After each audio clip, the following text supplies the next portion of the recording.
22 North, where 22 encroachments were approved. I'm sorry, my writing's not logical here. So you got 12 North Huron, and without approval, without city council vote, and you've got the cleaners on the other side of 22 North Huron. So in other words, on either side of these two that were required, held up for council permit, council approval, the other ones are not, were never approved. So, and I'm puzzled why Barr calls these alleged allegations and why the city refuses to cite for construction without a permit. So I could go on, but the city's refusal to do the right thing and enforce its ordinances is just flat baffling. So who is running the city? I always thought city council was ultimately in charge. If that is true, please order the games to stop, require city staff to begin to deal with the concerns I am pointing out in a very just manner. Thank you. Thank you, Mr. Yap. Thank you, Mr. Yap, for coming and for your comments. Appreciate it. Council, the next individual with their hand up, and I apologize if I pronounce your name incorrectly, is Chris Pasek. I will allow them to speak now.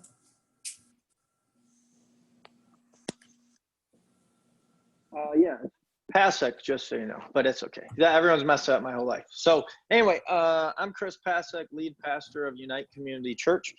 And we're kind of here just to kind of let you know we're here to kind of field some questions if you have any, and dealing with the parks and everything. But really more or less just to say thanks for just allowing our church to kind of exist in the public like we have. I mean, we're all dealing with the COVID situation in the best ways we can. And so, you know, and so anyway, so we just want to say thanks for allowing us to be in the park. And then our contact, Wendy, has just been wonderful as we've started off, you know, pull noise permits and all that kind of stuff. You know, but at the same point, knowing that, you know, our music's loud, so, you know, she's helping us understand, turn it down, so we turn it down.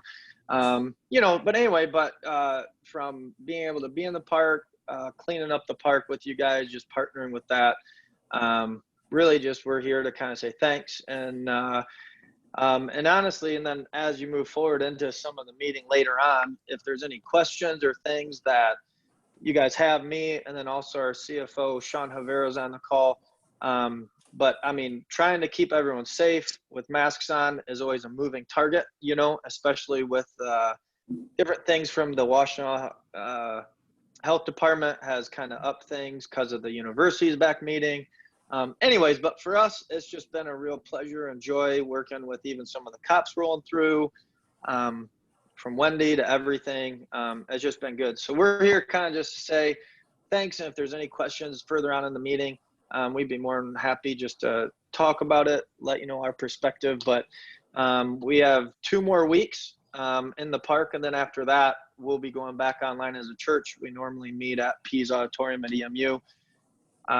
They have our COVID plan for going back in the building, but, you know, weather's getting cold. So, you know, I don't know. So it's been a wild summer. You guys have been very generous to us to let us use the park and stuff. So anyway, we just want to say thanks. I kind of want to meet some of you guys, and yeah, we're kind of all part of the city together. So that's kind of it. Thank you, Pastor Pasek. Mm-hmm.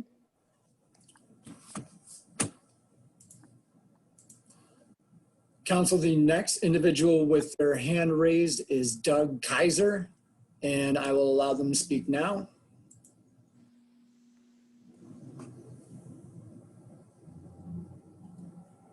Thank you very much, and good evening, council members. This is a nice follow-up to Pastor Pasek. I live across the street from the park on Huron, and we've had certainly problems with noise from the park, sadly. So I think his thoughts about being part of the community are really fantastic, but we also had on the other side of it, and maybe Pastor Pasek can comment on that later, some rather rude interactions after very polite requests to lower the noise on Sunday mornings. The park, as you know, is surrounded by residents, and I think we personally feel really open, and we feel the park should be a very inclusive environment. But at the same time, inclusion shouldn't be intrusion. So I think the idea is that people should be there from using the park for all types of events, but that shouldn't necessarily intrude on those people who live in the area, particularly on Sunday mornings or in evenings. So it's not only true of the United Community Church, but it's also true for some other events. And it could be helpful for neighbors if, as the pastor mentioned, Wendy is the contact. It's been very hard for us as residents to determine who is the contact and who does monitor noise levels for some of these events at the park. So it's a it's been an ongoing problem, and I hope that maybe tonight's dialogue can help a little bit in bringing some direction to how the park and events can, in a more inclusive way, be empathetic to those people who live around the park and share in the park. Thank you. Thank you. Mr. Pfizer, was it? Hi, sir. Thank you. Yes, thank you very much for your comments. Council, no other attendees currently have their hand raised. If you'd like, we can wait a few more moments before moving on.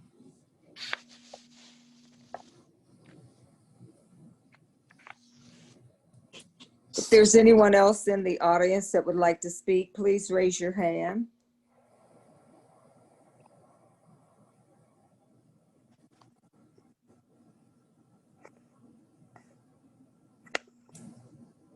Okay, seeing none, we can go on. Thank you. Council, the next section of the agenda is presentations.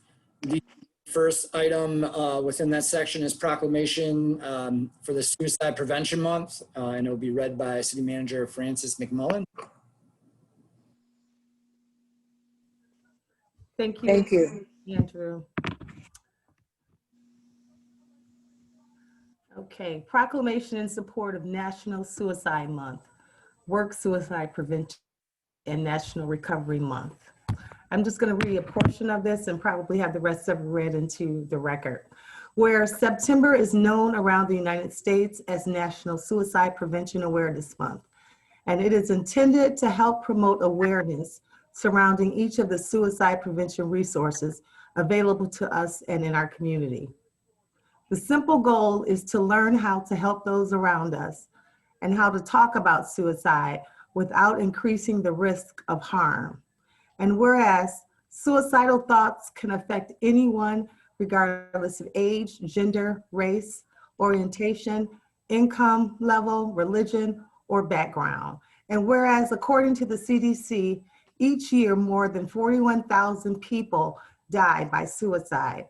And whereas suicide is the leading cause of death for 15 to 24-year-olds, and it's the fourth leading cause of death for adults ages 18 through 65. And whereas the city of Ypsilanti is no different than any other community in the country, but we choose publicly to state and place on record our full support behind local mental health professionals, athletic coaches, pack leaders, police officers, and parents as partners in supporting our community in simply being available to one another. And whereas organizations like National Alliance on Mental Illness are front lines on the battle that many still refuse to discuss in public, as suicide and mental illness remains taboo as a topic to speak on.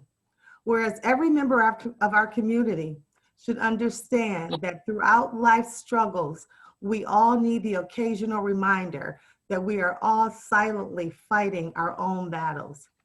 And whereas we encourage all residents to take the time to inquire as to the well-being of their family, friends, and neighbors over the next few days, and to genuinely convey your appreciation for their existence by any gesture that you deem appropriate. A simple phone call or a message can go a long way towards helping someone realize that suicide is not the answer. Now, therefore, be it resolved that the City of Ypsilanti supports National Prevention Awareness Week, Work Suicide Prevention Day, and National Recovery Month, all held in the month of September, and encourages all to focus on the intersection between suicide prevention, mental health, and alcohol and drug use, and commit to supporting efforts to raise awareness and to foster resilience and recovery. So I read the whole thing because I like it just that much. So moved. Do we need Thank you. more? Okay. Thank you. It's been moved and supported. Mayor, this is a proclamation. It doesn't- Yeah, I was gonna say, I know, sorry. That's I what was I trying thought. to, I was trying to get a support. Okay, when I read it earlier, it did, I think it sounded very much like a resolution, but thank you, City Manager McMullen, for that. And truly, we certainly have enough suicides, more than enough. And all of us, whatever we can do to help prevent them, I think we should do them. So thank you very much for that. Thank you, City Manager. I want to, good evening, everybody. I am aware I have a very weak signal. I just wanted to say hello properly. Good evening. Okay, Clerk Kalinga. Mayor, the next item on the agenda is proclamation in honor of Hispanic Heritage Month. Would you read that, please? Certainly, Mayor. Whereas National Hispanic and Latino Heritage Month celebrates the Hispanic and Latino community and highlights its countless achievements.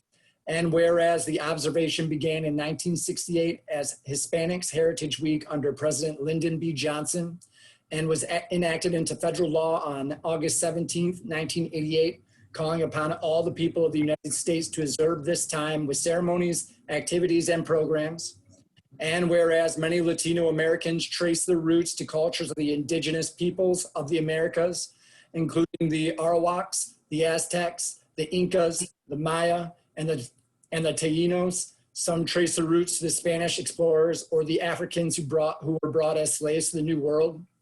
And whereas September 15th through October 15th is recognized as National Hispanic Heritage Month, which is a time to honor the invaluable ways Hispanics and Latinos contribute to our common goals, celebrate their diverse cultures, and to work towards a stronger, more inclusive, and more prosperous society for all. And whereas Hispanics have enhanced and shaped our national character with centuries-old traditions that reflect the multi-ethnic and multicultural customs of their communities, while adding their own distinct and dynamic perspectives to the story of our country.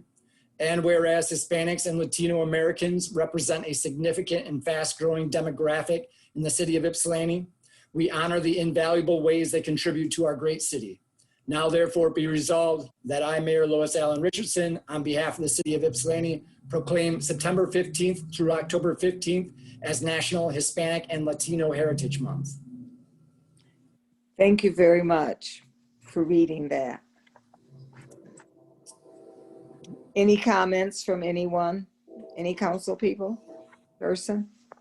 Yeah, Councilmember Morgan. I just think it's always important anytime we take time out to honor and show appreciation for one's culture, for one ethnicity, for a way of life that's separate than others, and just to talk about and at least bring homage to the contributions. So I would love to know how else we can incorporate this proclamation into our everyday lives. So I thank you for bringing it forward. You're welcome. Any other comments? Okay, Clerk Kalinga, we'll move on to the next item. The next section on the agenda, Mayor, is ordinances first reading. I will read the determination into the record. Resolution number 2020-187. It is resolved by the Council of the City of Ypsilanti that the certain ordinance entitled an ordinance to amend section 58-61 and 58-62 of the Ypsilanti City Code to add conviction of a misdemeanor crime to a class of activity protected from discrimination, be adopted on first reading. So moved. So Support. it's been moved by Council Member Somerville and supported by Mayor Pro Tem Brown. Is there a presentation on this? No, I don't know if you want me to add, Nicole, Mayor Pro Tem Brown and I just requested that this be added to this week's agenda. I've been working with a group of folks in Washtenaw County on finding housing for returning citizens. And it came up that when we expanded the NDO to include folks with felony convictions, that folks with misdemeanors were still being discriminated against in housing. So it just seemed like something that we need to go back and clean up to include. That's basically what this is. The same thing that we voted on in February with the felony conviction. Okay, thank you. Is there any other discussion or comments? Yeah, well, I would have started with misdemeanor and worked our way up to felony. It seemed like we were working backwards. If they would have allowed felonies, you would imagine misdemeanors. Yeah. However, again, I was uneasy then, and I'm probably more settled because it's a less of an offense judicially. But I think everything is a case-by-case basis. I'm sure just with housing and different things, there's no blanket that's covering. Like everyone with misdemeanors are not being, I'm sure, just like everyone with felonies are not being taken advantage of. Although I'm sure it's a great number of people that has been, and it's a great number of people that can benefit from the change of this policy. So, yeah, I think if we'd have got misdemeanor, I think we'd have been fighting more for felony. But since we've let the big guns in, surely we can let a knife in. Okay. Any other comments?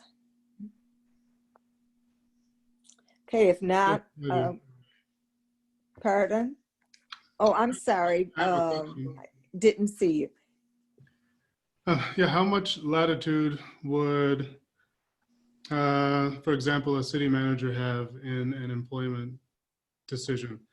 So let's say if we were to enact, as other municipalities have, an ordinance that would make it a punishable misdemeanor for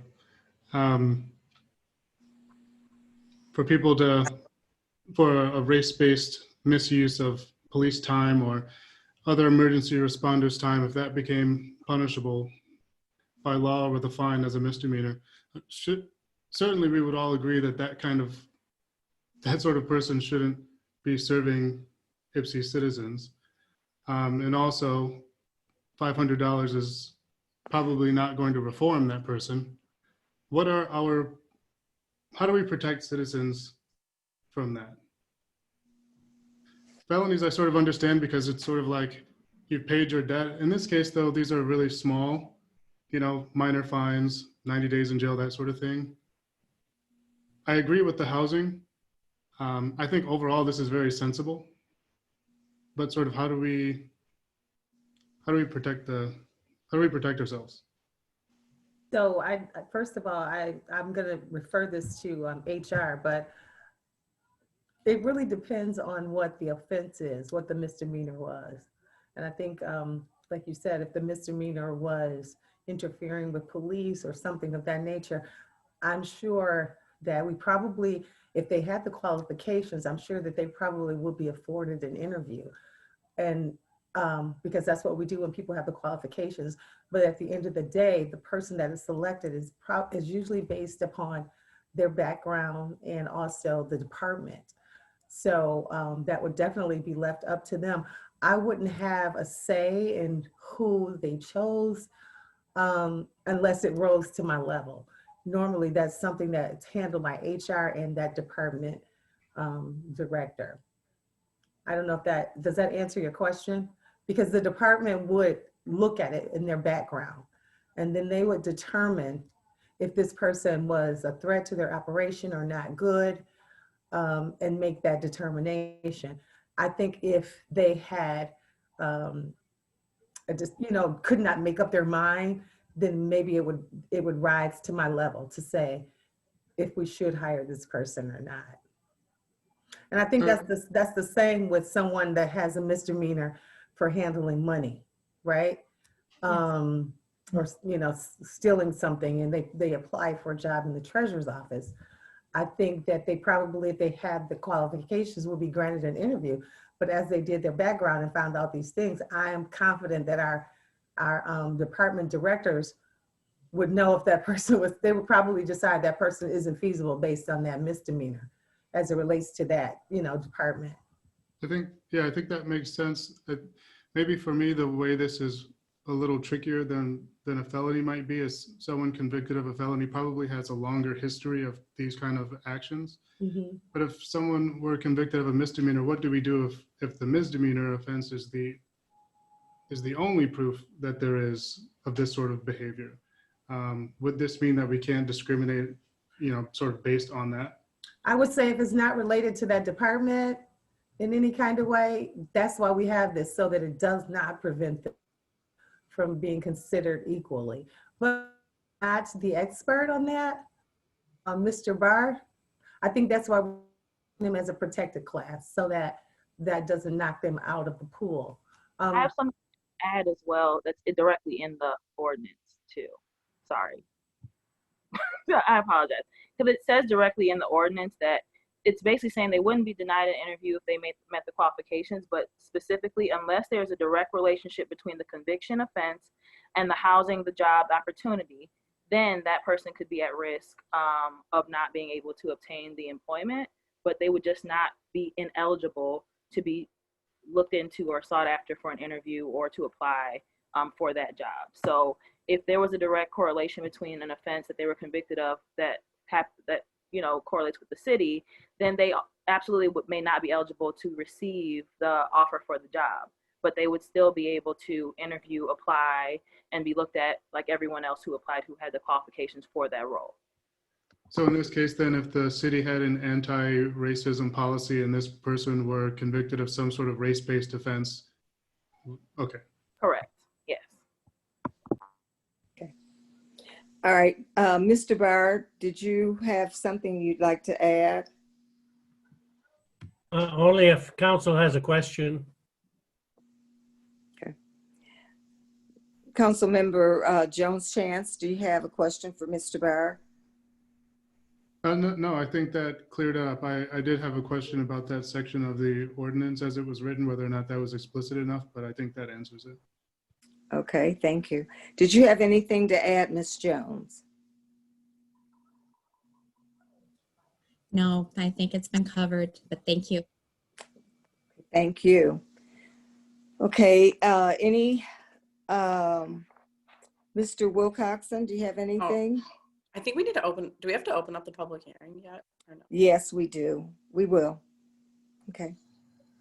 No, I was just going to point out the specific language in parentheses and go back to the previous conversation regarding the felony. And basically this just takes the ability to put that question on the application off, right? So this makes the onus on the person doing the interview on a background check. And then you can't really, in cases involving the city, that's already been addressed, but in cases involving other people, landlords, things like that, then it's kind of a hidden thing, right? You know, if you can't ask the question, but if somehow they can get a background check, then you don't know what they're basing their decision on, and that's a hidden discrimination. So then the enforceability of this on those kind of disputes, unless there's an egregious statement by the person doing the discrimination, right? So it solves some problems, but I can see that some people can still abuse this. That's all I'm saying. All right. Thank you. Okay. Anyone else before we open public comment? Okay. Mr. Langa, would you open public comment, please? Council, currently no attendees have their hands raised. Okay, thank you. Okay, any comment? Mayor Pro Tem, do you have another comment? Um, Councilmember Somerville? Would you like me to read the resolution to close the public hearing, Mayor? Yes, please, I'm sorry. No problem. It is resolved by the Council of the City of Ypsilanti that the public hearing for an ordinance entitled An Ordinance to Amend Section 58-61 and 58-62 of the Ypsilanti City Code to add conviction of misdemeanor crime to a class of activity protected from discrimination be officially closed. So moved. Or Been moved and supported. This require a roll call vote or voice vote? Do a voice vote for closing public hearing. Closing, all right, all in favor? Aye. Aye. Aye. Oppose? nay. You don't want to close the public hearing? Oh, yeah, I sure do. Keep it open. Okay, all right. Okay, further, so the public hearing is closed. Any further comment from you, Councilmember Morgan? I just was thinking, but of course, when it comes to the big four, like healthcare, homes, occupations, and I think, well, let's start with those three. There should be a such thing as a true protected class, and whatever that means. And I think the only people who can really discriminate are those who empower. And so when we're thinking about homes and healthcare and jobs, locally, I wonder how many people with the misdemeanor had to experience some kind of difficulties before it became a real problem, before we start changing policies. And so I'm just not secure with protecting everything as opposed to having certain people raise up to certain standards. And I do know, again, certain groups of people have been historically marginalized and criminalized and set aside. And I know it's like a way to open it up for everybody. And I think those are the things in which we're really, by protecting everyone, we're really protecting no one. So, but I appreciate the sentiment on what it means, and I hope it's just true to its intent. Thank you. All right, thank you. Okay, Councilmember Simmons, did you have any comments? And Councilmember Jones-Chance, did you have any other comments? Mr. Wilcoxon's comments do raise the question for me about how we, how do we find out if this is happening, and then how do we punish it? Do we punish it? I appreciate the sentiment, and I plan to support it, but I do have that question. How do we sort of beef this up or follow it up? Perhaps Ms. Somerville and Ms. Brown have some thoughts about how we move forward with it. You know, once this is approved, how do we really help? Okay, Councilmember Somerville or Mayor Pro Tem Brown, do you have an answer for that? I think that's a question for Mr. Barr. How we enforce. Right. I mean, can I just add something? Sorry. Yes. I mean, the non-discrimination ordinance has been around for quite a long time. Expanding it to include, we expanded it in February to include felonies, and in part with working with the group who is trying to help folks who are returning citizens, the misdemeanor piece came up because that's something that folks with a felony conviction could still get in Ypsi. We are now saying that a felony conviction is a protected class, but if they have a misdemeanor, you know, so that was part of that. But the only way to test this is if somebody gets denied something based off of that conviction, the felony conviction, felony conviction or misdemeanor. So it's up to us and it's up to the city to enforce our non-discrimination ordinance, which we're supposed to, so. Okay, Mr. Barr, would you add to that, please, if necessary? Well, I'm not exactly sure what the question is, but let me point out that what this does is it adds a certain class of being, a person with a record, to a class of people that are protected from discrimination. And discrimination is something where one person makes a decision about another person based on some fact or some trait or some characteristic or some action. And everyone discriminates every day about a lot of different things. But the question is it a proper, rational, reasonable discrimination? You can discriminate, for instance, when you go to the restaurant and you say, I want fresh milk. Well, you're discriminating against sour milk, but that's a reasonable classification. And we live now in a time that things are changing, and some of our ideas about how we treat other people are changing. Historically, if a person had a criminal record, a misdemeanor or a felony, there were serious consequences, and there was a certain stigma which followed them throughout their life, and that still exists. And there are some of the things that the court does to remedy this or try to remedy it.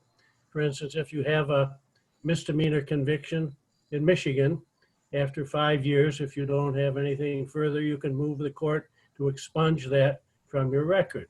But you still have it during that 5 years, and a lot of people don't bother to have their records be expunged. And so what we're saying is, in this ordinance, that as a matter of broad brush, we don't think it's right to discriminate against someone just because they have a misdemeanor conviction. And so you have to, once you get past that, then this conversation has been about drilling down into what was the conviction, what was it for, how does it relate to the job, to the rental, and so on.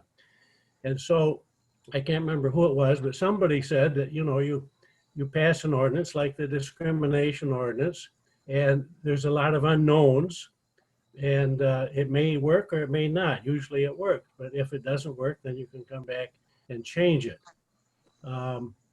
The idea of how do we find out if a person has a record? Well, there's plenty of ways that you can go online and get criminal history records, and there are services for that. And I think landlords routinely do it. And I think in the city, we do that too. Certainly if we have a police officer in their background check, I'm sure that there's a criminal history report. And then the question becomes, does a misdemeanor conviction stop someone from being considered for the police department? And there are other rules that the police have, but that's just an illustration. So I've gone a long time. I'm not sure I've answered the question. Is that what you were looking at, or were you looking for something else? Does that answer your question, Mr. Jones-Chance, Commissioner, Council Member? Mr. Swine O'Brien. No, I think so. I was just more concerned about how do we actually prevent it, and I agree with what Ms. Somerville was saying, that this is a good way to at least test it, and if we follow up and see what happens, we'll at least have some data to move on. Can I add one more thing? All right, thank you. Council Member Morgan. I don't want to be there has to be a reasonable, like I guess what Attorney Barr said, there has to be a reasonable level of discrimination. It has to be. I mean, because if we allow people with felonies to be in the protected class and those with misdemeanors to be in the protected class, then it comes down to circumstance and situation. Because again, if I was a prior murderer and I was convicted of a felony of murder 22 years ago, and then I wanted to move into this place and they don't want to let me in because of what? Because my income, because of anything. It has to be something that they have to tell me. And it could be because of my income. It could be because I like cats. However, they don't have to tell me if it's because of my record, because I was a former murderer. But then I think everything is situational. So I think it gets murky because it's a big umbrella. And I do think people should be protected, but we have to have at least a distinct list of what we will discriminate against. It has to be. I mean, because we're telling you, okay, we won't discriminate against A, B, C, D, E, F, but what will we staunchly say no to? And I think that's fair. But I do think this could be helpful for people who've probably been on the outskirts looking to find their way in. So I just don't want to let everybody in. I just don't, it's not kumbaya like that. I think there should be some scrutiny. Councilmember Somerville. Yeah, I just want to add for the folks, watching that people who are returning citizens who have committed murder still need jobs and a place to live. We're safer when people have jobs and homes. So that's all I have to say about that. Right. Thank you. Okay. Seeing no one, Mayor Pro Tem Brown. Sorry, it just popped in my head at the very last minute after hearing what Councilmember Somerville just said. I'm a social worker, and so supportive communities is what keeps us safe, and inclusivity for all, despite what someone's history has been, is the name of the game here for me. I think that we have to be mindful to not be looking at all of the potential negative things that someone could bring or has done, but also what are we trying to do to be supportive to our neighbor and to our fellow citizens? And so denying someone the opportunity based upon something historically that they have done that maybe, we don't know the circumstances behind it either. I just do not feel comfortable with. And so I'm 100% in support of protecting misdemeanors as we did felonies, because again, like Annie said, everyone deserves a place to live and a job, and we are safer when we are inclusive. Okay. All right, thank you. I've gone through the list twice, so I'm going to, if no one has anything really, really, really burning, I'm asking the clerk to please call the roll. Mayor Pro Tem Brown, Yes. Councilmember Somerville, Yes. Mayor Richardson, Yes.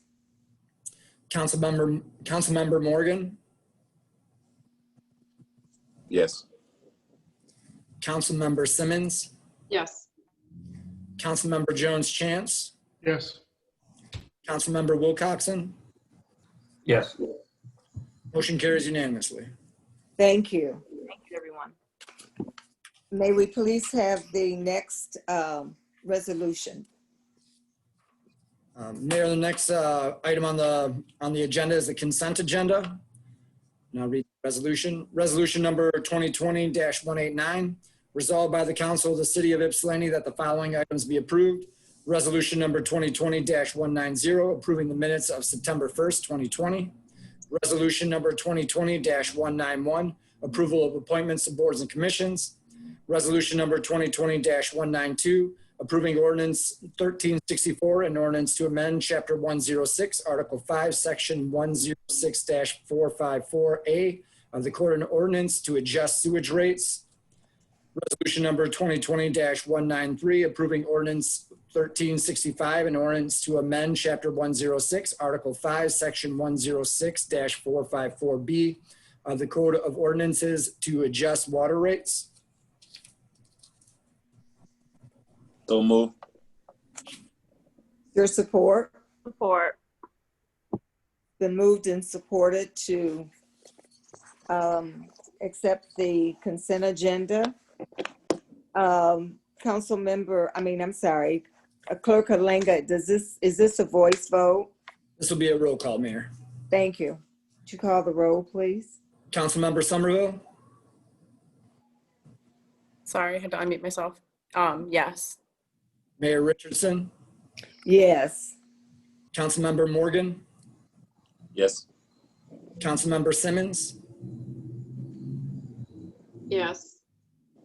Councilmember Jones Chance, Yes. Councilmember Wilcoxon, Yes. Mayor Pro Tem Brown. Yes. Motion carries unanimously.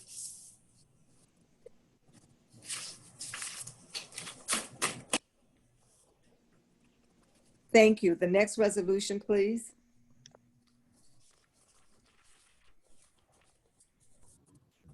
Council, the next resolution on the agenda is Resolution 2020-194. Resolved by the Council of the City of Ypsilanti, whereas the City of Ypsilanti will be entering into an agreement with Highland Cemetery Association to restore the stained glass windows in Starkweather Chapel at 943 North River Street. And whereas the city of Ypsilanti will file an application to the Michigan State Historic Preservation Office for the Certified Local Government Grant Program in the amount not to exceed $50,000 for the Starkweather Chapel stained glass window restoration for the resource located at 943 North River Street.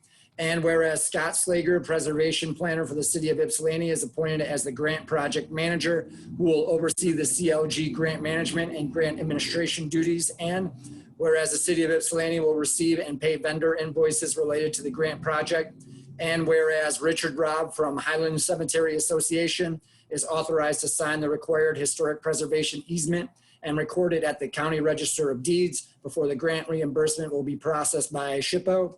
And whereas the city of Ypsilanti acknowledges that the certified local government is an expense reimbursement program, city of Ypsilanti authorizes expenditures in the amount of not to exceed $50,000 for the project work, with the knowledge that eligible expenditures up to the approved grant amount will be reimbursed to the city of Ypsilanti upon SHPO acceptance of final project work, SHPO acceptance of the final completion report, SHPO audit and acceptance of financial documentation for eligible costs, and SHPO acceptance of a historic preservation easement recorded at the Register of Deeds. Whereas as a part of the application process, City Council and the Highland Cemetery Association will need to approve a memorandum of understanding, which is scheduled for the October 6th council meeting. And now therefore be it resolved that the Ypsilanti City Council supports application for a reimbursable certified local government grant through the Michigan State Historic Preservation Office to support the Highland Cemetery Association in its efforts to restore stained glass windows at the historic Starkweather Chapel. So moved. Support. Been moved by Councilmember Morgan, supported by Councilmember Somerville. Council, Barry LaRue is in attendance. He is part of the association. I'm going to promote him to panelist in order that he might present. Thank you. Mr. LaRue. Hey, I have one quick logistical question. Sorry. For the clerk. Yes. Is it okay that I supported the resolution if I'm going to have to abstain from a vote on this? Councilmember Somerville, you're just putting it on the table. You can't. That's okay. I just wanted to be sure that that wasn't a problem. Thank you. No problem. Hold on. So it's Mr. LaRue. Hold on one second. Where did he go? Well, I can kind of fill in a tiny bit while we're getting Mr. LaRue live. If that's okay. Fine with council. The city applied for many of these grants in the past. We're only eligible because we have a historic district. Many of the projects that have been supported are the Freight House, the Riverside Arts Center, and City Hall. So anyway, I think Barry's here now. Yes, he is. Okay. All right, Mr. LaRue, good to see you back at the table. Well, it's good to be seen rather than viewed, but maybe that's appropriate because we're talking about a cemetery. I have a brief. I'm going to try to get through this and not make this a history lecture, but because I've done this for some other groups. In the past, we had 2 or 3 cemeteries located around the city, and they became overcrowded in the late 1850s. And one of them was at Summit and Michigan Avenue. Another one was at Prospect Park. In 1863, a very creative gentleman named James Glenn was hired to lay out the current historic portion of the cemetery. And along came Mary Ann. Mr. LaRue, if I might interrupt you real quick, if you wanted to share your screen at the bottom there, Oh, there's shoot. a green button. You just share your screen by hitting that. I don't have a green button. Yeah, it would be near the bottom there. There's hold on. Screen Sorry share. for being technically challenged. Sorry about that. So look, green button, share screen. How's that? If I go to PowerPoint. That's in it. It's not shared yet. Phooey. I was worried about that. How about now? No? No. All right. I'm so sorry. I'm usually not technologically challenged. So I'll go You have back more to than one Zoom. screen? Go back to Zoom, share screen, click, host disabled attendee screen sharing, it says.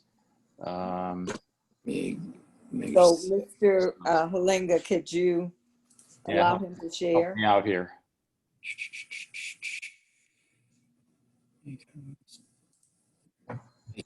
Co-host, try now. Okay, hold on. Screen share. He's made you co-host. Oh, okay. Share. Now I'm going to go to PowerPoint. Yes. And I am going to go to slideshow. How about that? There we go. We Okay. see it. Thank you. Okay, so I'm going to skip ahead a little bit because I kind of gave you a blurb. Here's the historic portion of the cemetery. Notice the circle down low by the boulevard. It says chapel. Even in 1863, Colonel Glenn noted that there would be a location for a chapel. So in the mid 1880s, when Mary Ann Starkweather inherited a small fortune from her uncle, Newberry in Chicago, she knew she wanted to provide something to memorialize her late husband, John Starkweather. And this is a architectural rendering of the chapel. And these are some of the other buildings that were built in town, including the one that, if in better days, you would be having your council meeting in the council chambers of the former Ypsilanti Savings Bank, which was designed by the firm of Mason and Rice in Detroit. They also designed the flour mill building down the street from the City Hall, as well as the Starkweather Chapel. So here's a view of it when it was just about to be finished. The stained glass windows that we're discussing weren't even installed when this photo was taken. It was just short of them being delivered. Here's a view of it in 1910. Here's another view of it with ivy on it around 1910. And here's one with the former roof, which began to leak. That's why we had a lot of problems. The leak that this roof in particular just wasn't maintained, and it was, probably 75 years old. And severe damage occurred by the 1980s inside, which is why it was left to just sit and essentially become a storage building. Here's the layout. And here are some photos in the 1970s. So here's all the furniture that we put in the basement of the caretaker's cottage in order to keep it from being damaged from the roof leaks. And here's a close-up of one of the stained glass windows. These are the close-up of one of the two memorial windows. All the windows were done by Tiffany in New York City. And the memorial windows in particular there are none like them in the United States. They're the only examples of these particular designs anywhere. So that's, we're pretty lucky to have those, and they are in really spectacular shape. They need some work because there's been heat build up and the lead begins to soften and you have buckling and things of that nature. And plus there have been some inappropriate replacements of certain pieces of glass over the years, probably a stone thrown by a lawnmower or that kind of thing. And one by one, some of those replacement pieces of glass were not the right color, that sort of thing. So that's some of the scope. This gives you an idea of what the interior looked like only about 4 years ago. Pretty bad. So one by one, we started doing some work. We took the doors out to have them conserved. There's one of the finished doors with the crew that did the work. There's a close-up of one of the doors. And of course, we before we really did anything major on the inside, we replaced the roof. And I'm hoping that most of you have taken a little tour of the cemetery in the last year or two. But if you haven't, you should. The tile roof replicates what was on there originally, and it's really quite striking. Here it is in progress. Here's the finished roof. Notice the copper detailing the downspouts, and it's a thing of beauty. Here's a recent photograph that I took that shows the tower area, which had been completely destroyed by water. The plaster, the woodwork, and the floor all trashed. So we brought that back to life, and we've installed a little organ in there for future use. And it's a nice theatrical prop. I work in the theater, you know, so it's all about that kind of detail, right? Here are the pews and a view of the little carpet runner. So here's from that, there was a Concentrate article recently that highlighted some of the work on the chapel. And, you know, we've got heating and air conditioning, note on the wall there. And it just sort of gives you an idea of what's going on. But again, there's the one of the two memorial windows. They face each other. And then it gives you kind of an idea of the windows that flank those memorial windows. Those are simpler geometric type windows.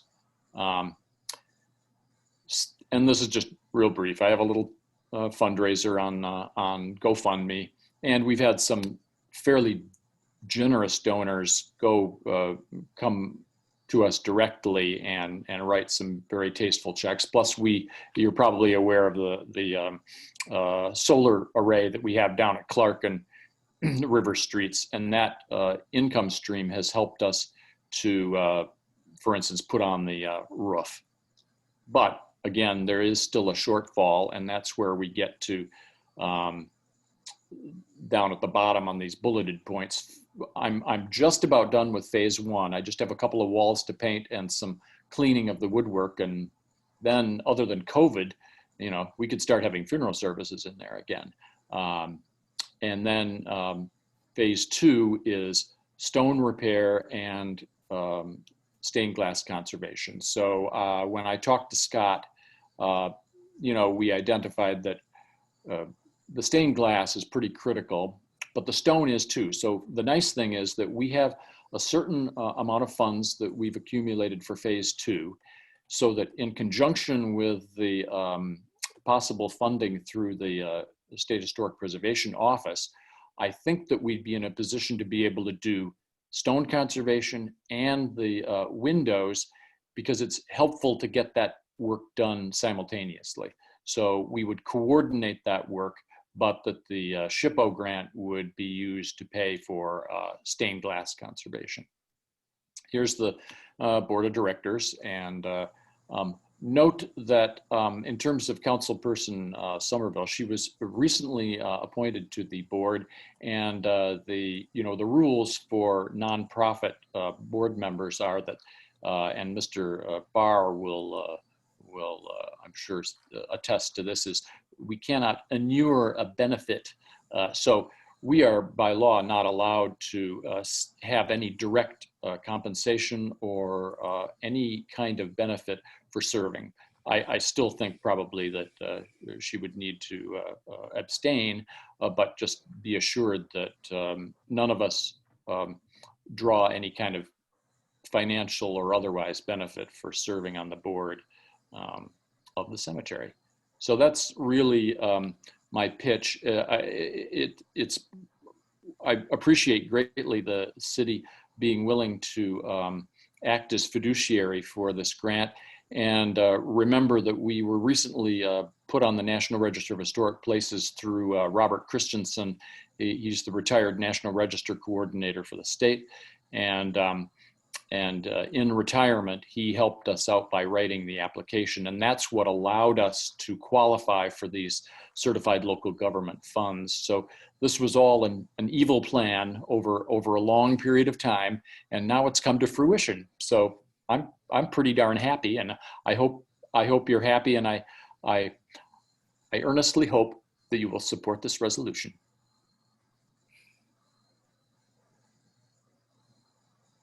Oops, thank you very much for that presentation. I learned a lot. I've seen that chapel many times, but did not know the the background of it. So it was nice to hear that. So, all right, Councilmember Somerville, any discussion from you? Oh, no, I mean, I think I'm going to abstain from a vote on this, but I'm hoping that folks will be supportive so we can assist them in their efforts. Mr. Barr has his hand raised. He's going to. Okay, Mr. Barr. Well, I've got 2 points. First of all, Barry was talking about the solar array, and I'd like to point out that that was part of the city council and the city's effort some years ago to get solar in the city, and partnered with Highland Cemetery, and that's been leveraged in a wonderful way for this project. The second thing is, as far as payment for the Board of Trustees of the Highland Cemetery, I'd like to point out that some months ago, my lovely wife and I were driving, I think on a Sunday, and we stopped at the cemetery. I noticed that the doors to the chapel were open. So I went to investigate, and what did I find but one person in there, Barry LaRue, vigorously sweeping the floor and getting it ready for finishing. And I suspect that he has spent many hours in that chapel doing the work that he does, all for the benefit of the cemetery, and of course without any monetary compensation. Thank you for sharing that. Yes. And I'm not surprised that Mr. LaRue has been very much involved in this with his background. City Manager McMullen. Yes, I'd like to thank Barry and his staff for the great work that they're doing at the cemetery. And back in the summer, he took me on a tour, and I had no idea how beautiful it is and how it's well kept. And I just wanted to publicly say thank you for taking on the restoration project and seeing it through. So thanks. Thank you, City Manager. Any other comments? Yes. Can you see my hand, Mayor? No, I don't see your hand. You moved on me. It's at the bottom. It's like a little. I know you moved on Turn on me. his screen. Okay. Well, anyway, Mr. Morgan, Councilmember Morgan. Well, Mr. LaRue, I just want to say thank you for that short but very detailed presentation. And you can tell when someone has a passion for something, because they will do it for free. And clearly the attention to detail and history that you have behind this project, I'm sure many generations of families will thank you. So I appreciate your hard work. I appreciate the diligence. Thank you. Thank you. Councilmember Wilcoxon, your hand was up. Yeah, I also had a personal view of this when the work first started. I often run through the cemetery on Saturday mornings, and before most of the work got done, I kind of saw this as well. But I wanted to ask the question. I see that the chapel is run by a nonprofit, but who owns the chapel? Does the nonprofit own the chapel? Yeah. The Highland Cemetery Association. Yes, anything, all the mausoleums and everything on the property is owned by the Cemetery Association. The interesting thing, if you want to get sort of historical about it, is when Ann Starkweather hired Mason and Rice, and she actually hired them and paid the architect and the builders to build the chapel, and then she gave it to the Cemetery Association in May of 1889. So unlike today, when you'd expect to just write a big check and then eventually there's a building with your name on it, she actually basically ran the job. I mean, I'm not saying she was there, with her sleeves rolled up, but she basically paid everything and then went to the board and said, here's your chapel, which is, pretty interesting, the way they did things in those days. By the way, it cost about $5,600 in 1889 to build that, and the roof cost $100,000. Okay, so that just gives you an idea of inflation. The builder was from Ypsilanti, the carpenter, and the mason was from Ann Arbor. I have their names, but that's about all we have. We don't have the original architectural plans. They were destroyed along with everything else from the Mason and Rice architectural firm. There's very little paperwork from that firm, unfortunately. So this is I'm just trying to put this in context with the other similar circumstances in which the city has acted as a fiduciary for these kinds of grants. Sure. Those have been either city property, the ones that you listed were city property, and this is owned by an association. It's not owned by the city per se, correct?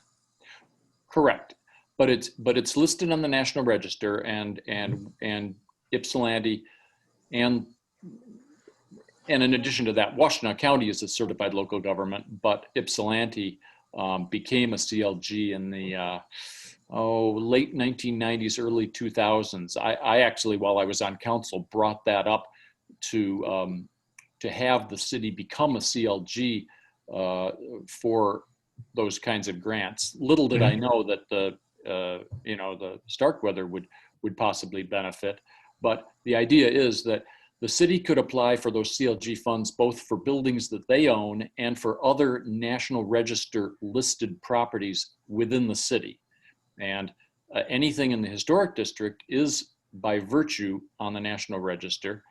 And now the cemetery is also listed on the National Register. In fact, I do want to say very few cemeteries are listed, and I'm told that it's very difficult to get them listed because they just are. I don't know that this, trying to indicate the significance of a cemetery, the hurdles that you have to jump through in terms of proving that its design is unique and that the monuments are unique and the buildings and all of that is more complicated than just having a historic building per se. Right. So. No, I think this is a great tool for lending support for other buildings and for this kind of thing. I'm an amateur student of architecture, and I'm a big fan of Tiffany's stained glass work. So I think this is a great effort. So thank you. Well, thank you. And it's also a Richardsonian Romanesque. So if you're into historic architecture, Mason and Rice sort of, you might say it's an homage to Henry Hobson Richardson, the famous architect of the 1870s and 80s. That's that whole rusticated stone and Romanesque arch thing. And this is probably the best example of Richardsonian Romanesque in the county. Very cool. Okay, thank you to both of you for that. Council Member Simmons, did you have any comments? I just want to say thank you for all the hard work. I will gleefully support this. I love the cemetery. I love that building. I love preservation work, and thank you, thank you, thank you. So really, yeah, just thank you. Council Member Jones Chance. Yeah, I want to say thanks for keeping it up. I have family buried there, and I'm glad it's being taken care of. Thank you. And Mayor Pro Tem Brown. Oh, just want to say thank you. I don't have any other comments. I plan to, of course, support this. All right, thank you. Clerk Kalinga, would you call the roll, please? I just want to say thank you also. I think I said it earlier, but I want to say thank you. And I know that that fits right in with your passion. So thanks for being passionate about restoring. Thank you, Mayor. And by the way, I never did say congratulations. Well, thank you.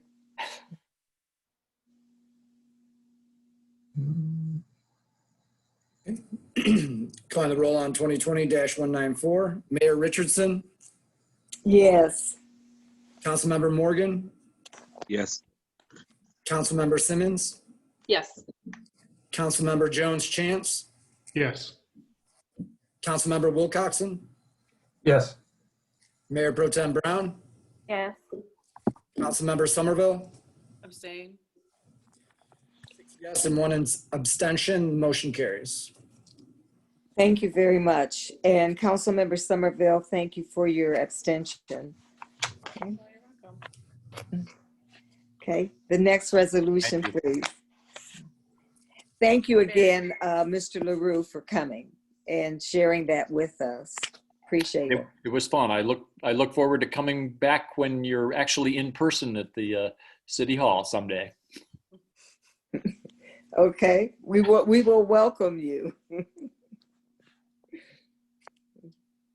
Resolution number 2020-195, resolved by the Council of the City of Ypsilanti, whereas 206-210 North Washington Street was foreclosed on by the Washtenaw County Treasurer for non-payment of property taxes, and whereas the City of Ypsilanti purchased the property using its right of first refusal from the County Treasurer in 2019, and whereas the city received 2 proposals for the development of the property to create affordable housing in the City of Ypsilanti, and whereas the city is seeking an affordable housing with a preference on senior housing, now therefore be it resolved that the Ypsilanti City Council approves the amended RFP for affordable housing from Ypsilanti Housing Commission / Avalon Housing for 206-210 North Washington and enter into a letter of intent with said developer.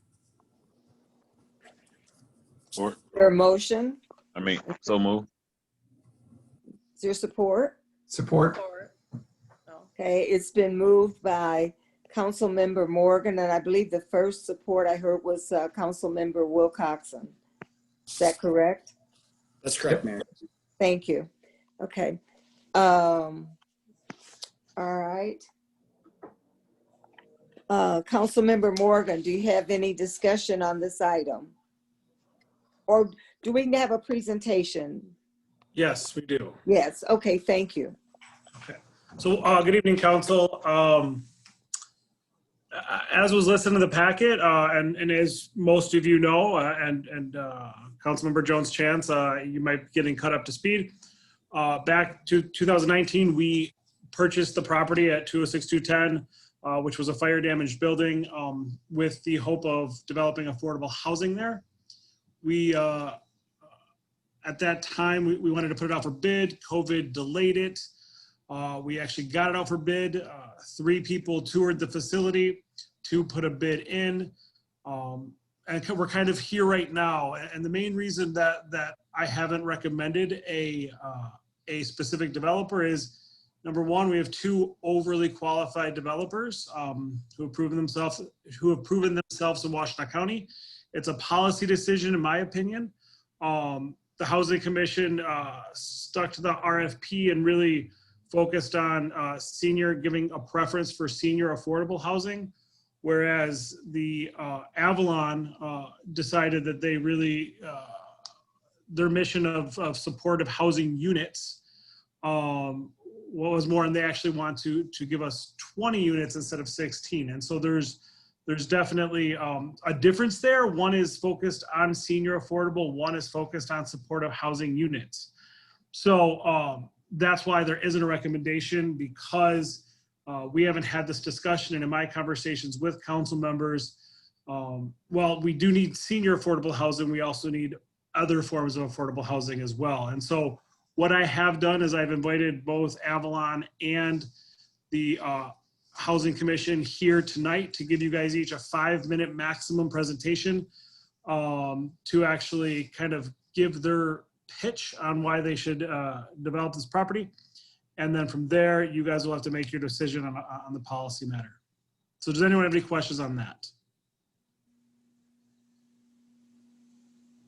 Yes, Councilmember Wilcoxon. You're muted. Yep. Joe, you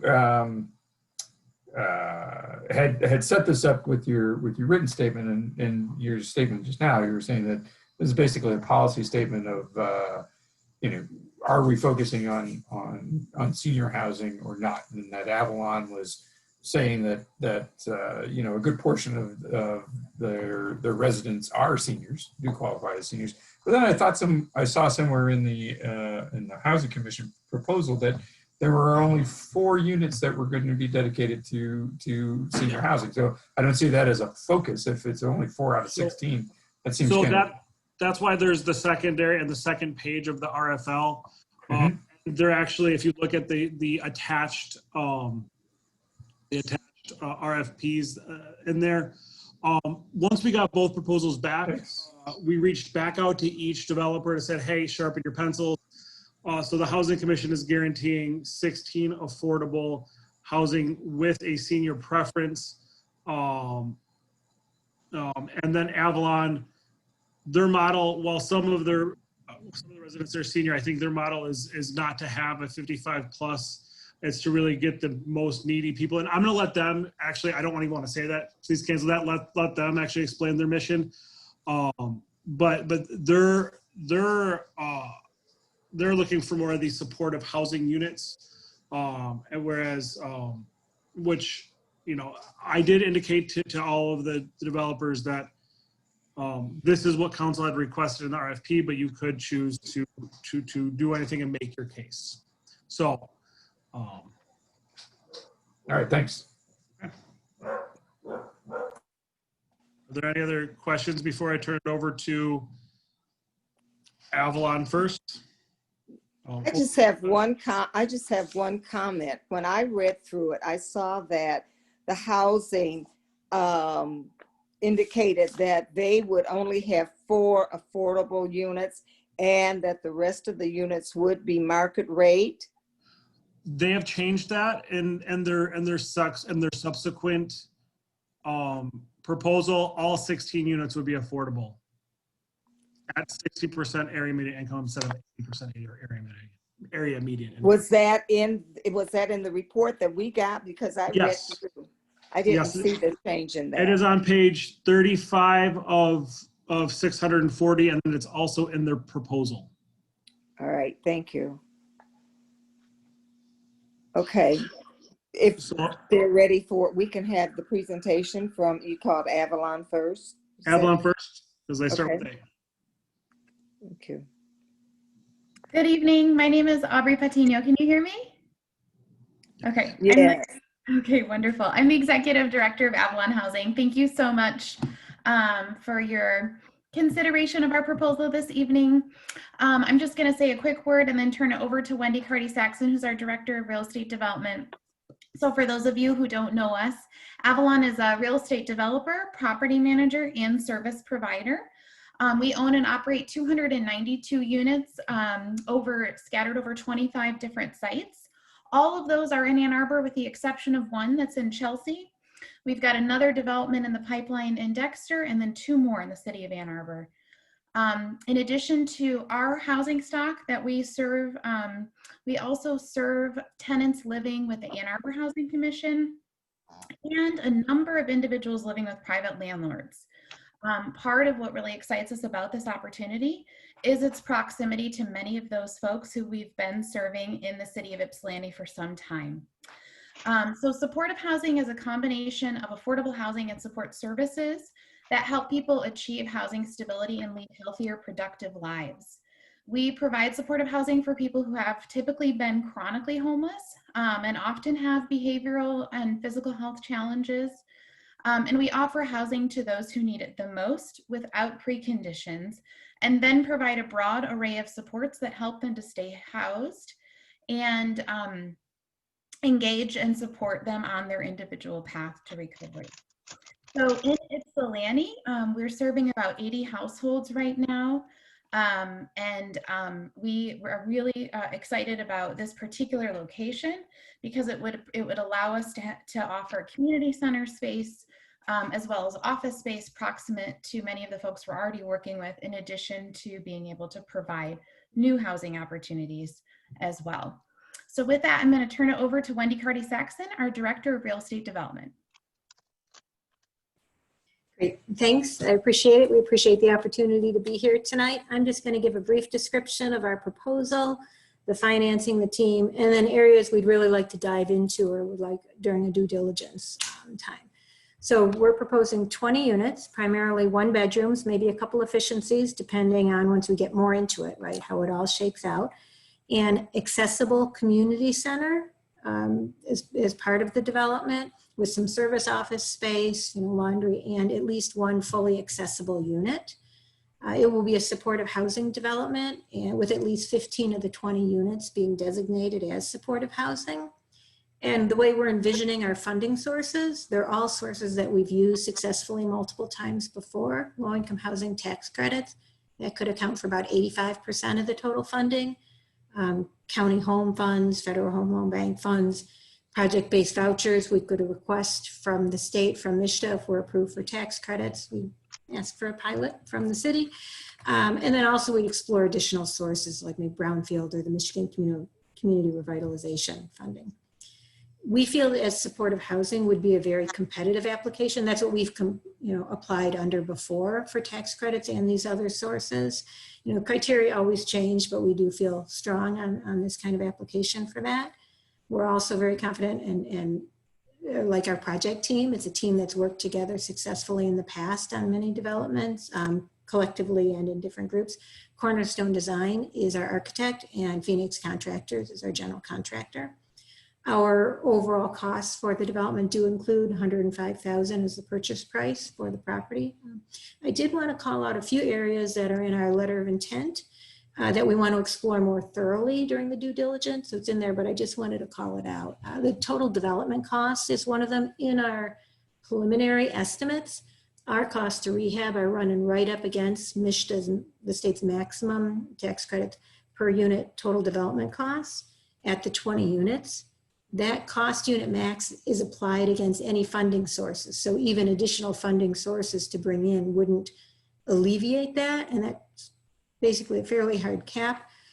We really need the tax credits for the way we're envisioning it. And I'm not quite sure what alternate funding scenarios would be. So that would be a big focus, really getting those rehab costs clear during the due diligence period. So we would know exactly where this development sits. And it is primarily the rehab that we're projecting that is bringing those costs with it. And that deeper due diligence dive would be, what's the extent of the fire damage? What are the environmental remediation issues? What kind of structural repairs? What's the state of the existing utility leads? The kind of things we'd be looking at.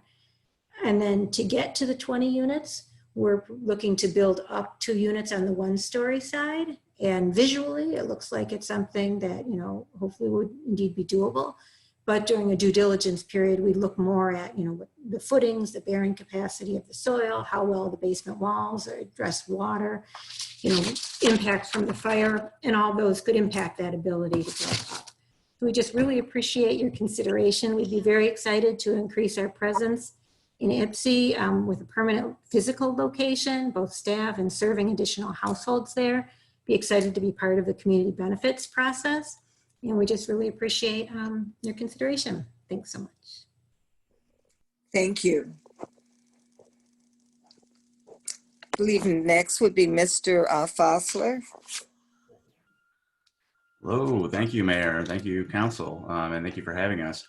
I'll give you a little background quickly. The Ypsi's been serving low to moderate income families, households since the early 1950s. Our commission was created by ordinance of the city for the provision of affordable housing within the city of Ypsilanti, and so this felt like a very natural fit for us. As you may know already, we've lost a number of affordable units within both the city of Ypsilanti and Washtenaw County in recent years. And it's created a bit of a senior affordable housing crisis for our community. And so it's really what's led the YHC board in our last strategic planning session to actually make senior affordable housing our highest priority. And so that's what we've been focusing on. So this really felt like a great opportunity for us. So this is a very early on in this whole process, I think, for both Avalon and us. There is a lot of due diligence that needs to happen on this project in order to know what this building can support. We have proposed a minimum of 16 units. And I understand that your packet it's quite confusing because both our original proposal and the revised one are included. The revised one is second, and that's page 139 of your packet. If you did want to look at that, where it actually indicates that we have 16 affordable units there. So we also would be going after 9% tax credits with MISTA. They are very competitive. I'll say that straight up. It's a challenging process. We have been successful in the past. We've done 4 deals within the city of Ypsilanti in the last 10 years, and we really think this is quite a promising project. I think with us, like I said, we'd be focusing on senior affordable housing.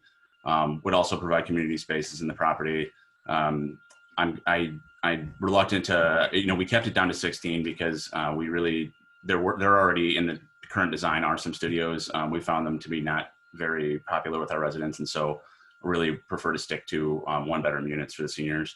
But past that, I think I'll just, give you back some time and allow you to ask any questions you might have on the project. I've included the proposal, so. Okay. All right, Mr. Meyer, did you have anything you wanted to add at this time?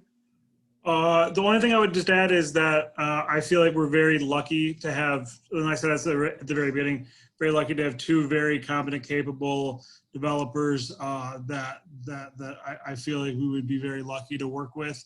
And so whatever council chooses, I think we would not lose at all. So. All right, thank you. I'd like to start the discussion out with Councilmember Jones-Chance. Thanks. So my first question is for staff regarding the pilot request from both developers. Mm-hmm. Do you believe that in either case, the aggregate benefits of the redevelopment outweigh the tax abatement? So when we took on this project back when we bought the building in 2019, we knew that this building either is going to be demolished or sit vacant for a very long time based on what we knew it would take to rehab the building. So I believe that the affordable housing that we've lost in the city and gained tax revenue for, because we need some affordable housing north of Michigan Avenue, we have almost none. I believe that this is a very good project, even though we would be needing to do a pilot. Okay, so we just have to weigh who's going to really provide the. Well, if I had to base it on who's going to pay the most workers, et cetera, I'd just go with the largest project. Well, I mean, as far as the pilot goes, the problem is the way that this development is working is you guys will select a developer to go into negotiations to actually get to the point where we can have a community benefits negotiation. So we're kind of in a weird part because people think that once we agree to accept the RFP, then we're good to go. But there's still a 180 to 360 day period in between that. And so when that happens, that's when we'll actually figure out what the cost of the pilot would be. The more units, the more the city would get in revenue. Yeah, I should have been careful with that. I know that's a concern that you, but yeah. So then my other question is for Avalon. At this stage, how sensitive is your underwriting to receiving LIHTC or pilot funding or MCRP funding? For the LIHTC, we would need it in order to do it for the tax credits. For the pilot, it's the same. I think really for our operating costs and what we projected. The Michigan Community Revitalization, not so much, that seems like a potential source we'd be willing to explore, but that doesn't have the same sort of threshold at the moment as those other sources. And how many years of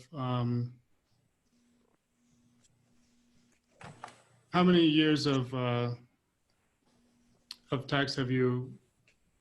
How many years of affordable rent have you factored in for LIHTC? Our pro forma starts with a 15-year period.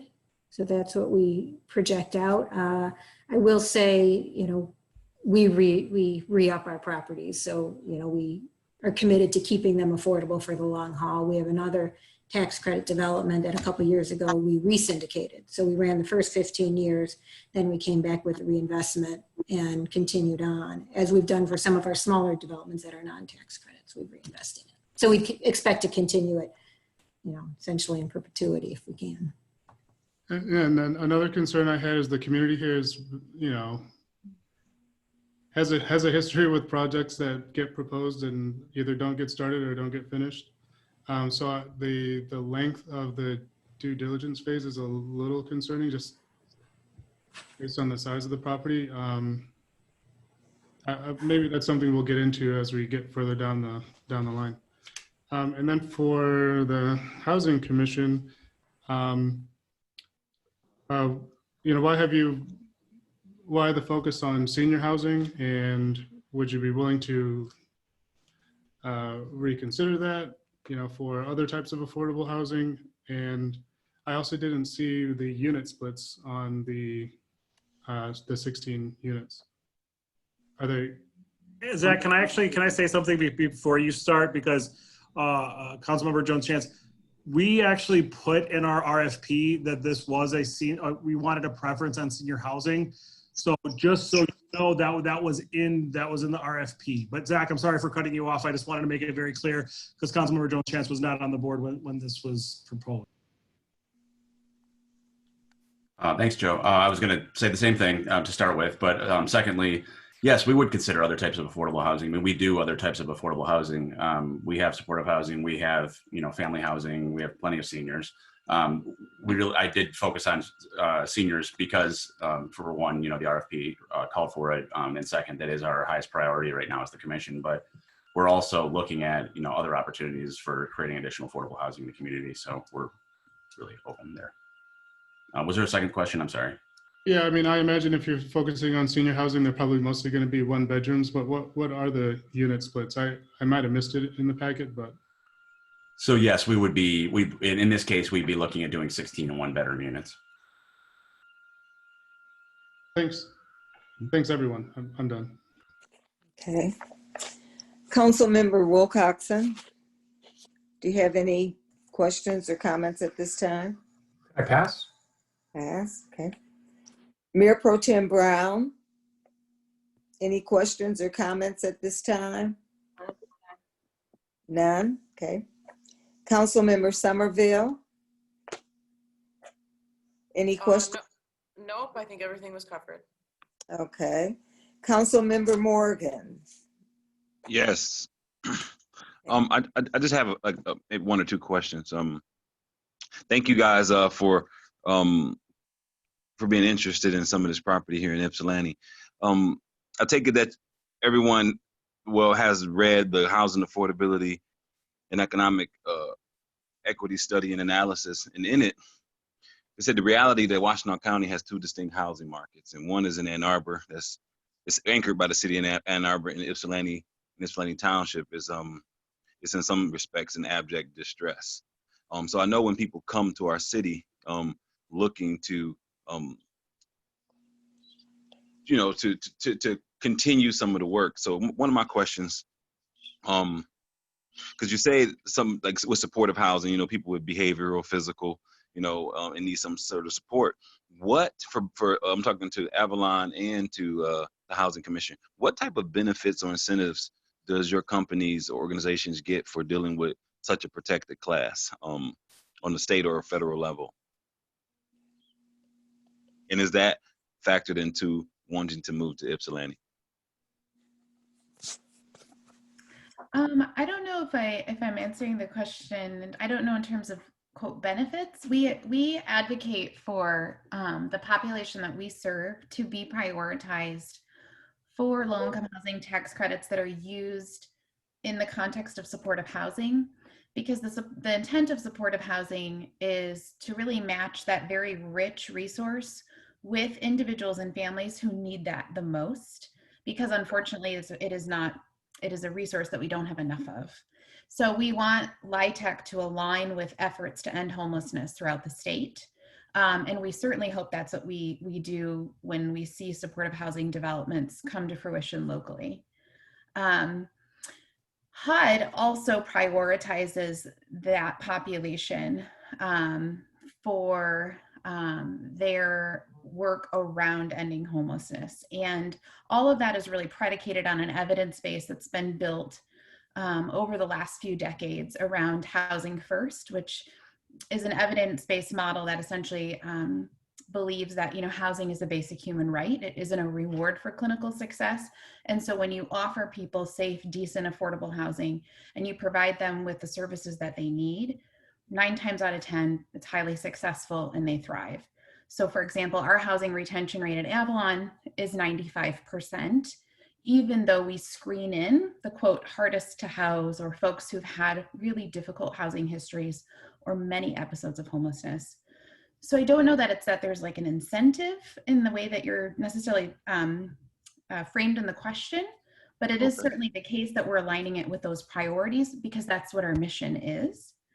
It did not weigh in on our decision around the geographic specificity of Ypsilanti.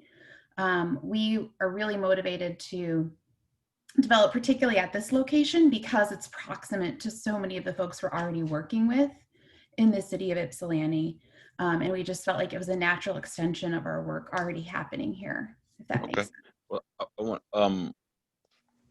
thank you. Out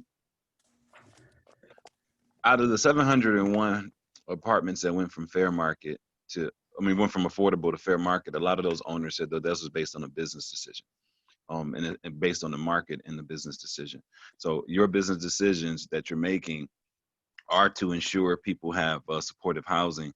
So the question is, and some of those were in a program, an affordable housing program, in which they left the program, which is why it went to market. Is this a program or is there a end date to this program, or is it indefinite?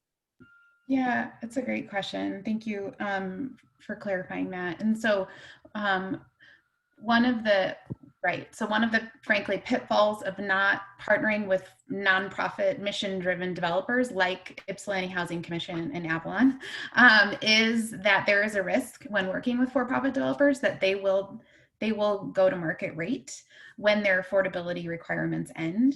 And that is certainly highly unlikely with us, given our commitment to long-term affordability. We make, in some of our deals, 99-year affordability commitments upfront. So we are committed in perpetuity. That is built into our mission to maintain affordability, and would absolutely anticipate resyndicating, like Wendy had mentioned earlier. When I understand that. We appreciate that. Will it be in writing, and will it be indefinite? Or is it just once we get to a certain time point, we can see if we can revisit it? Or is it something, because that's hopeful, and that doesn't mean it can happen. That means it's still a decision that's up in the air when you revisit it. So I'm saying, is this something that could be potentially in the future, going from affordable to market rate like the ones that previously did it before? So I'll say, as far as what's in writing with the tax credit program, there's a 15-year initial period and then a 30-year commitment. Then we always make the additional 15 years, so a total of 45. The loophole that a lot of folks got out from it early, Michigan's tried to close that, and I think they have. Our 99 years are with the city of Ann Arbor, I believe, who had like a mortgage or note on that and gave us a 99-year regulatory agreement, which we were happy to. And maybe through your community benefits ordinance, frankly, that might be a mechanism to which to get that, 99-year plus commitment to keep it affordable. Thank you so much for your answers. Councilperson Morgan and I really don't have anything to add there. We're the same way. We're an affordable housing developer and follow same thing, 45 years for us at a minimum, and we exist to provide affordable housing. So yeah, we're not in the business of selling off properties for profit. Okay, awesome. Thank you. No further questions, Mayor. Thank you. Councilmember Simmons. No, I'm good. Thank you so much. Okay. I too have a question about the 99 years that was mentioned. Would that be in writing? Because that was indicated when we negotiated what is now the old Ypsi High School senior building, and learned out that even though that it was talked about and was made mention of, and council was led to believe that it was in the contract, it actually wasn't in writing, so that at the end of 15 years, the property reverted to market rate. And we certainly don't want to see that again. And for Councilmember Chance, that is one of the reasons the conversion of the senior center down, the senior building down on Cross Street at the old Ypsi High, reverting to market rate. That's one of the reasons that council wanted senior housing for this particular location. Yes, Mr. Myers.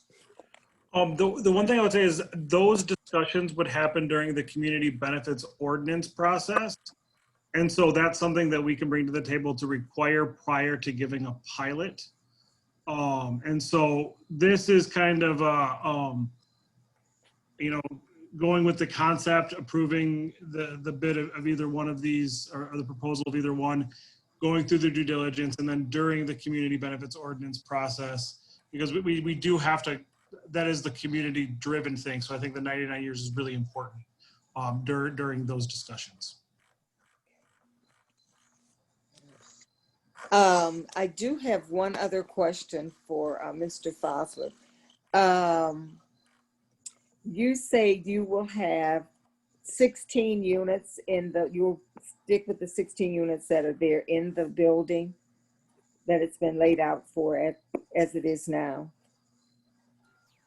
So we are proposing a minimum of 16 units. We're definitely not proposing that they will be laid out the same way that they are now. There are currently efficiencies in the unit, and we would really, I'm sorry, within the building, we would really need to be working with an architect to probably essentially gut the whole thing and look at how it needs to be designed. There's things that just weren't considered at the time that was built, like accessibility and lots of size of units in general. Okay.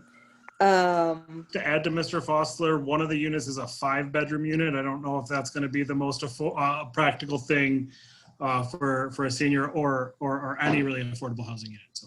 Okay. And for the Avalon people, you're looking at putting in 20 units plus a large common area. Is that understood?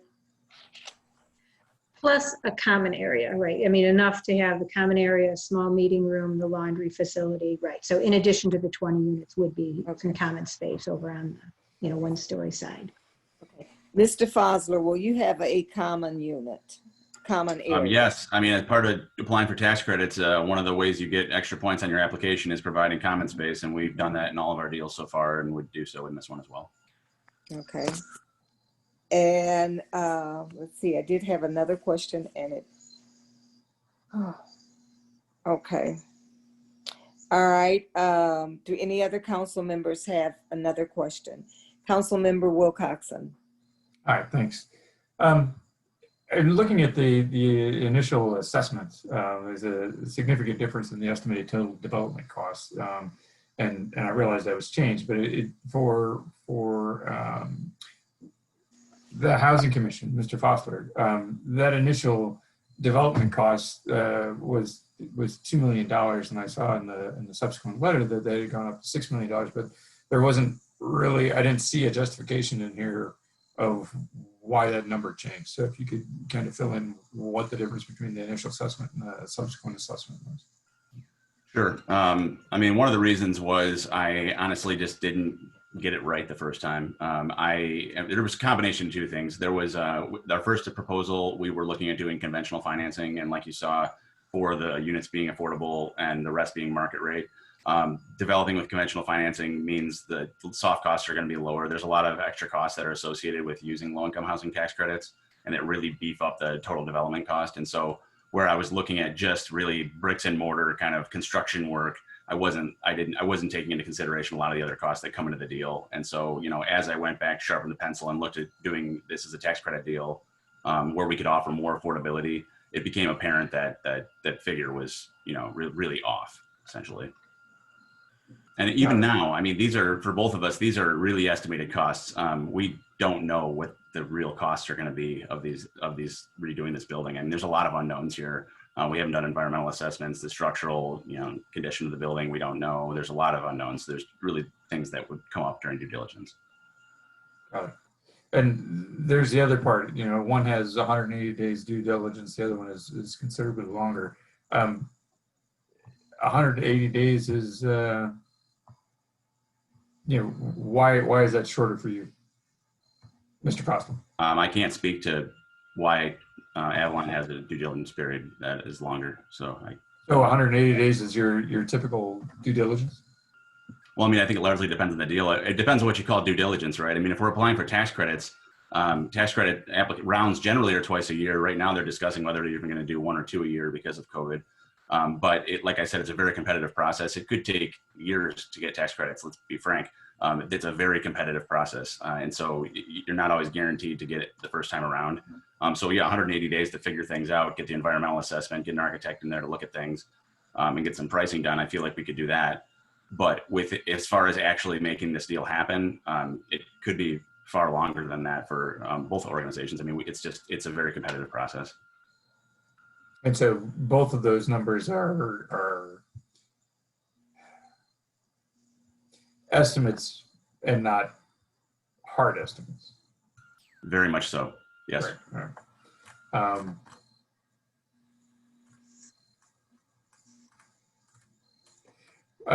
For Avalon, I recognize that 4 of the units were going to be added on to the single story part of the structure, and what part of that 71 was for that, and if that is that seems like you already have renderings for the architecture. How firm is that idea that you would add those other 4 units? So when we looked at just the existing envelope, we were looking at 14 units with the community center, and that rather than 16. So we're netting an additional 6 for what it's worth for adding those 2.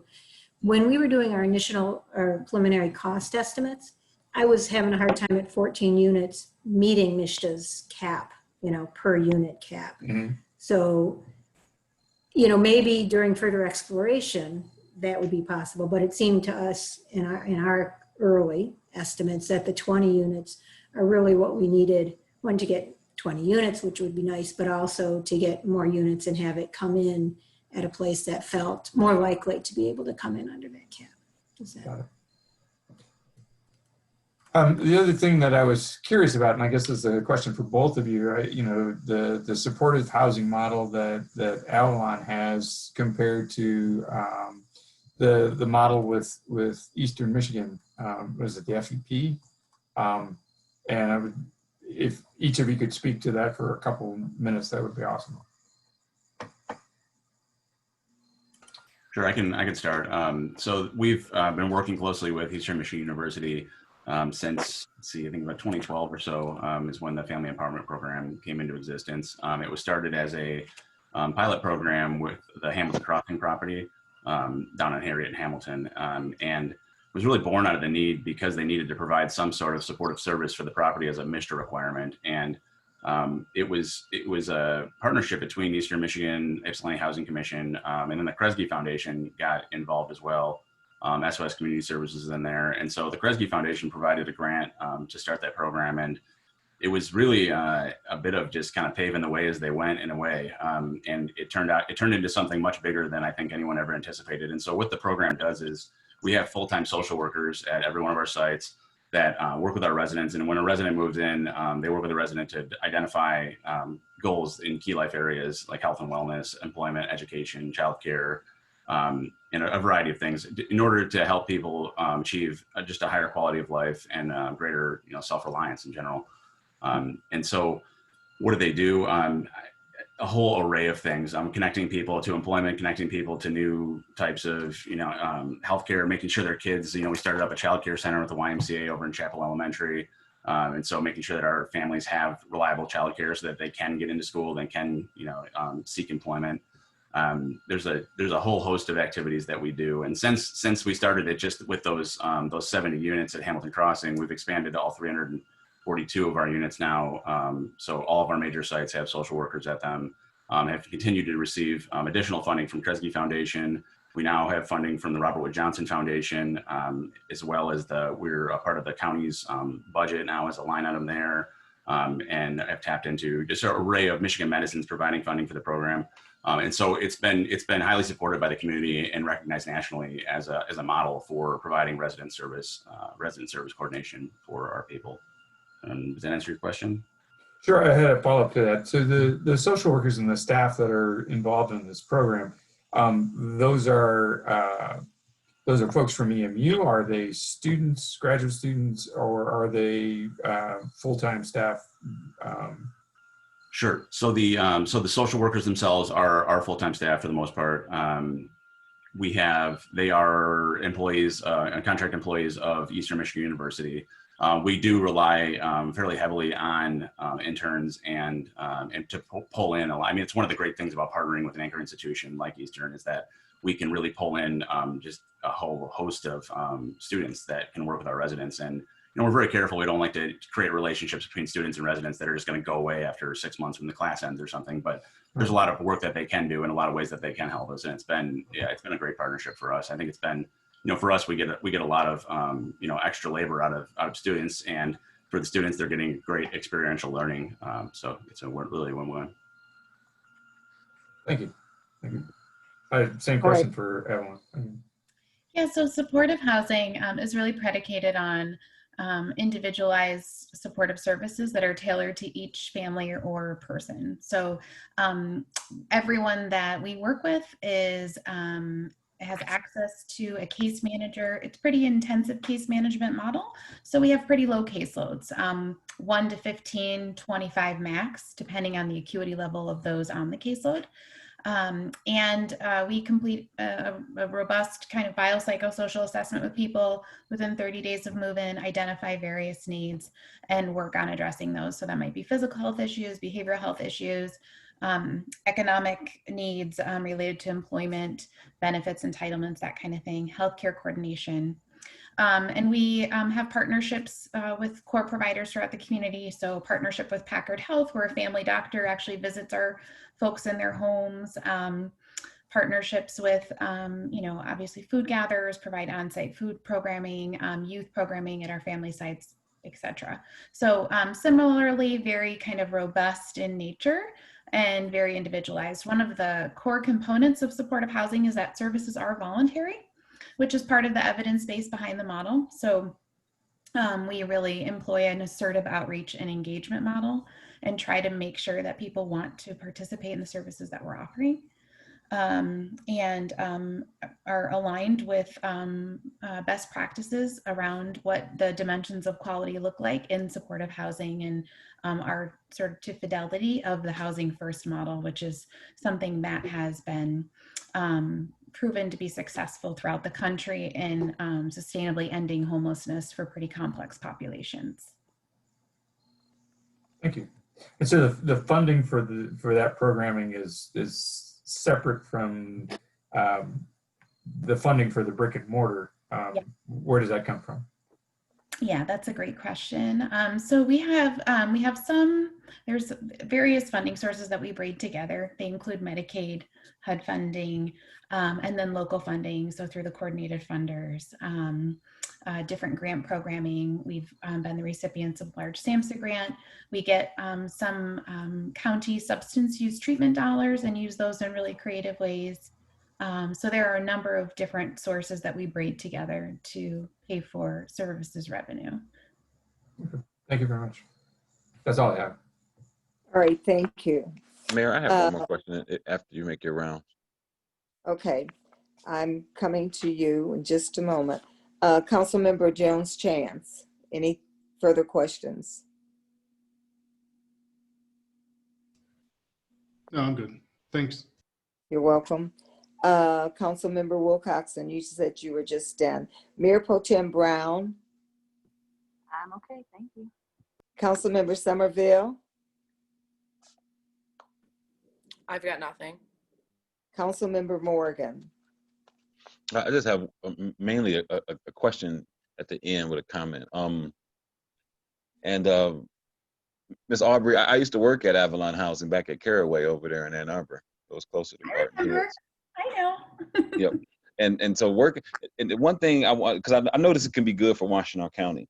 I know Ann Arbor does have a few shelters and different things that Ypsilanti doesn't, we haven't afforded the opportunity to be able to sustain. How can we ensure that this place is just for both the Housing Commission and for Avalon? How can we make sure on some level it's 100% Washtenaw County but 60% Ypsilanti? You know, like how can we just ensure that it's not just in Ypsi but it's for Ypsi? And so I don't know if there's a lot of reprogram. I know that's a little thinking further ahead, even beyond you know, after the nuts and bolts and having a structure, but how can people like myself, I want to make sure that families or individuals or seniors from this city specifically and unequivocally have a leg up on getting space in that building, and not just people from around the county. So what in your assessment, or what can give us that certainty, or is there any type of way that this reasonable assurance that Ypsilanti people will be in these structures? Unfortunately not. It's just not something that we would be able to do. That's a fair housing issue, and we, through the way in which we would likely take referrals, it would be a more of a county-wide. We're required through, when you're a recipient of tax credits, you're required to have affirmatively marketed wait lists, and so those would be accessible and visible to essentially anyone. So that is not something that we could guarantee as you desire. I understand, but I would feel like I would feel uncertain about the program if it was 20 units and only 2 people were from Ypsilanti in those buildings. As much as I know everyone needs equal and fair housing, I would feel like I didn't do my fair job to make sure Ypsilanti people were in there. But I appreciate, so there's no reasonable certainty we can get because it's an open system. Yeah, and I really can't give you any more certainty there. I know under the public housing program in Section 8, both we were able to offer some resident preferences based on geographic location, like where someone works or resides. But I believe those were done under Washtenaw County and not under Ypsilanti specifically. And I don't know if that was because there was we couldn't do Ypsilanti specifically, or because Ypsi's so small, or what it was. But it's certainly something we'd be willing to look into. But I couldn't guarantee anything. I mean, not even a percentage, because hypothetically, this is a hypothetical. There could be people from, say 20 units, 18 people could be from Ann Arbor, if that's the way the cookies, if that's the way the cookie crumbled. So all I'm saying is that's not a certain. I think that the program is wonderful. I appreciate I appreciate I can't get the word out, I'm sorry, but you guys looking in for the property and making proposals. I just would like more certainty than that. Thank you so much. Okay, I've gone through the list twice. Is there anyone that has, any council person that has another question or comment? Okay. Yes. Councilman Jones Chance. I did just have a quick clarifying question for Mr. Fosler. Is the Ypsi Housing Commission's deal now being structured as a LIHTC deal? Yes, the way we proposed is as a LIHTC deal. Thanks. Yep. Okay. I would just like to say. But what does that mean, for clarification? A LIHTC deal? Could you explain that a little bit more, Mr. Sure. Jones? I'm sorry. That stands for low income housing tax credits. So yeah, the tax credits that are given out by the federal government to states, are allocated to states to be distributed to affordable housing developers. Appreciate it. Thank you. Yep. Councilmember Morgan, I'd just like to say that I certainly share your sentiments about the housing, whether the residents, whether they would be from Ypsilanti or from the county or from Ann Arbor. I see this as an opportunity, and I've been seeing it as an opportunity for some of our residents already to be able to move into more comfortable housing. However, without the guarantee that it would be people from Ypsilanti. As you said, it could be 18 people from Ann Arbor and 2 from Ypsi. But I suppose that based on fair housing laws and based on the financial assistance that or monies that they would be getting to redo, that's not possible. But I really do agree with your sentiments completely. And seeing that no one else has any other comments, oh gosh, Mr. Halenga, would you call the roll, please? Council, right now, the resolution as written is for both these organizations. There needs to be an amendment to the resolution selecting either Avalon or the Housing Commission. All right, would someone like to propose the amendment to the resolution naming one or the other of the two developers before us?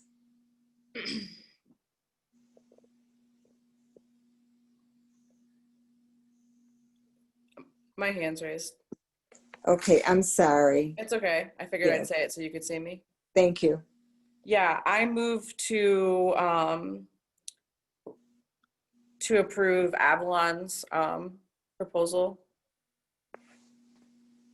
Sorry, I guess I just need to, oh, sorry, my things.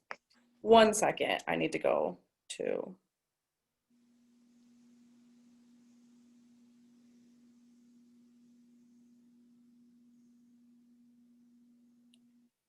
So I just need to like amend that last part, right, Andrew? Yeah. Okay, cool. So yeah, I move to amend that the Ypsilanti City Council approves the amended RFP for affordable housing from Avalon Housing for 206-2010 North Washington. Is there support for that amendment? Who was that supported? Mayor Pro Tem Brown. Mayor Pro Tem, okay, thank you. Okay, so Andrew, that amendment has been made. So parliamentary procedures, what do we do? Do we vote on that, or if somebody wanted the other, how do we handle that? It would be, if this amendment is approved, Avalon is selected, and then you would vote on the resolution with it. Okay. So the vote that we would take now would be on approving Avalon for the. Yeah, it would be amending the resolution to select Avalon, and then we'd vote on the resolution as Avalon as a selected organization. Okay. So essentially we'll be voting twice in theory, depending on what happens with the first vote. That's correct, yes. Okay, thanks. Councilmember Morgan? No. Oh, on the amendment. Yes. Councilmember Simmons? Can you come back to me? Councilmember Jones Chance? I can see why Joe had a tough time. Yes. Councilmember Wilcoxon? Yes. Mayor Pro Tem Brown? Yes. Councilmember Somerville? Yes. Mayor Richardson? Yes. Councilmember Simmons? Yes. Motion carries unanimously. All right, thank you. Okay. Now, would you read the resolution as we need to make the final vote on, please? Councilmember Simmons? Can you come back to me? Okay, would you read the resolution again so that for clarity's sake, please? Thank you. Yes. Resolved by the Council of the City of Ypsilanti, whereas 206-210 North Washington Street was foreclosed on by the Washtenaw County Treasurer for non-payment of property taxes, and whereas the City of Ypsilanti purchased the property using its right of first refusal from the County Treasurer in 2019, and whereas the city received 2 proposals for the development of the property to create affordable housing in the City of Ypsilanti, and whereas the city is seeking an affordable housing with a preference on senior housing, now therefore be it resolved that the Ypsilanti City Council approves the amended RFP for affordable housing from Avalon Housing for 206-210 North Washington and enter into a letter of intent with said developer. All right, and it's already been moved and supported. Now would you call the roll, please? Councilmember Simmons? Can you come back? Yes. Councilmember Jones Chance? Yes. Councilmember Wilcoxon? Yes. Mayor Pro Tem Brown? Yes. Councilmember Somerville? Yes. Mayor Richardson? Yes. Councilmember Morgan? Yes. Councilmember Simmons, Yes. motion carries unanimously. All right, thank you. And I'd just like to say thank you to both of the developers. Thank you for your interest. Thank you for the work that you put in making a proposal and presenting it to the city. And I wish you all well as you go forth. We look forward to having that property redone and occupied. So thank you. Stay Thank you. safe and stay well. Thank you. Thank you. Find a way to get Ypsi people in that building. All right, council, moving on to the next And seniors. 2020 Once they're in the building, they'll be Ypsi people. That's a great point, Jennifer. Touche. Well, so think somebody can come from Uzbekistan and be in there. It's the same thing, but absolutely, I appreciate it. And then they would be your constituent as well. Everybody got the feedback. Mr. All right, everybody's got some banter. Okay, Clerk Kalinga.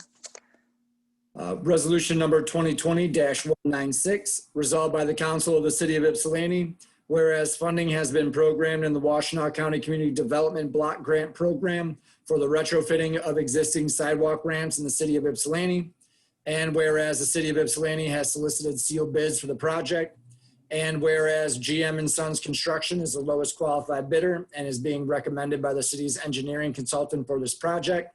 Now therefore be it resolved that the City of Ypsilanti awards the 2020 CDBG grants contract to GM and Sons Construction for the bid amount of $74,982. That the mayor and the city clerk are authorized to sign this contract subject to the review of the city attorney, and any change orders are subject to review and approval by the city manager and to facilitate the completion of this work. Is there a motion? Councilmember Wilcoxon. I move. Support. Okay, support by Councilmember Somerville, I believe I heard first. Yeah. Okay. All right. Councilmember Simmons, do you have any discussion? No, I don't think so, actually. Thanks. All right. Councilmember Jones Chance. I don't have anything. Councilmember Wilcoxon. No. Thank you. Mayor Pro Tem Brown. No. Was anyone going to say anything else in particular to us about this, or we're just moving into discussion? Well, Mr. Akers is here. I don't know I if anyone. I didn't know if there was any additional information that we were going to get before, that was all. I'm just asking. Okay. I would be Councilmember Somerville, did you have any discussion? I don't have anything. Thanks. Questions? Okay. Councilmember Morgan, any questions? Nothing at this time. Nothing at this time, Mayor. Thank you. All right. Mr. Akers, I see you're here. Would you like to say something to us about this? Yeah, if it's okay with council, good evening. I'll just give kind of a brief overview of the proposal. So this is our 2020 CDBG ramp retrofitting program. The low bidder was GM & Sons Construction with the bid at $74,982. We did receive 3 bids. They range from the low bid I just mentioned all the way up to approximately $84,000. As we had indicated in the resolution, GM & Sons Construction was recommended by our engineering consultant. The location of the ramps are in the RFL. They were pre-selected a few years ago as we had to submit several locations to Washtenaw County in order for them to conduct an environmental review, which is a requirement of the CDBG program. As we're starting to, as those locations are starting to get constructed and filled out, we're going to be submitting a new list towards the end of the year. We're working with the non-motorized committee on the selection of those areas that we're going to focus on. Just to give council a heads up, the city does receive about $50,000 each year from the CDBG allocation to install these ramps. The lowest bid currently exceeds this by $25,000. What we are recommending as staff moving forward is that City Council award the contract at the bid price and allow staff to work with the contractor and our engineers to reduce the scope of the CDBG project so we can more closely fit within our allocated funds for the project. Budget-wise, we have 2 projects that we do every year for ramps. One uses CDBG funding from the county. The other uses our Metro Act funds, which we get from broadband infrastructure within our city right-of-ways. There is a little bit of additional funds we budget for engineering and overages, but this year, because concrete prices were up, we are going to be a little over budget between the 2 programs. But the good news is that the fund balance in our sidewalk fund is close to $250,000. So we are able to handle it without any major issues. With that, that will conclude my overview, and I'm happy to answer any questions. Okay, I do have a question. I thought I read remember reading in the resolution that was in the packet, or maybe it was just in some information, a bid of $69,000. Yes, so the $69,000 bid is for the Metro Act ramp project, which is the next line item. Next line. Okay, thank you. I just got them confused. All right, thank you. Okay. Does anyone else have any questions or comments? Okay, seeing none. Mr. Halinga, would you call the roll, please? Councilmember Jones Chance. Yes. Councilmember Wilcoxon. Yes. Mayor Pro Tem Brown. Yes. Councilmember Somerville. Yes. Mayor Richardson. Yes. Councilmember Morgan. Yes. Councilmember Simmons. Yes. Motion carries unanimously. Thank you.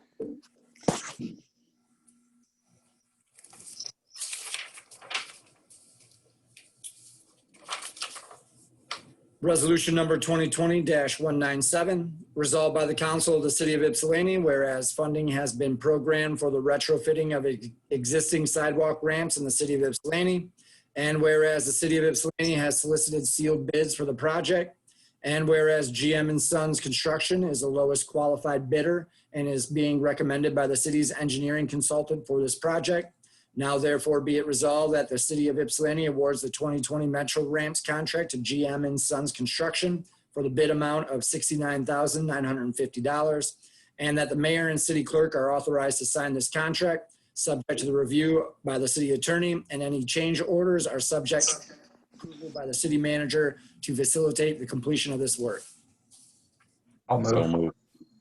I'll support. Okay. Supported by Councilmember Morgan. Moved and then supported by Councilmember Wilcoxon. All right. Okay, thank you. Mr. Akers, please.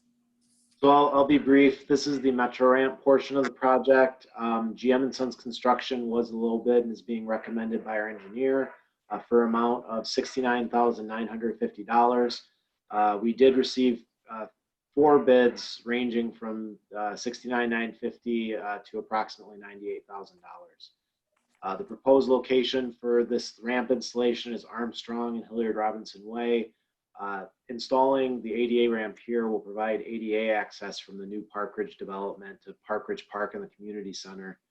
Again, this bid came in a little bit higher than anticipated, but we're still recommending moving forward with this project, in order to make those necessary connections.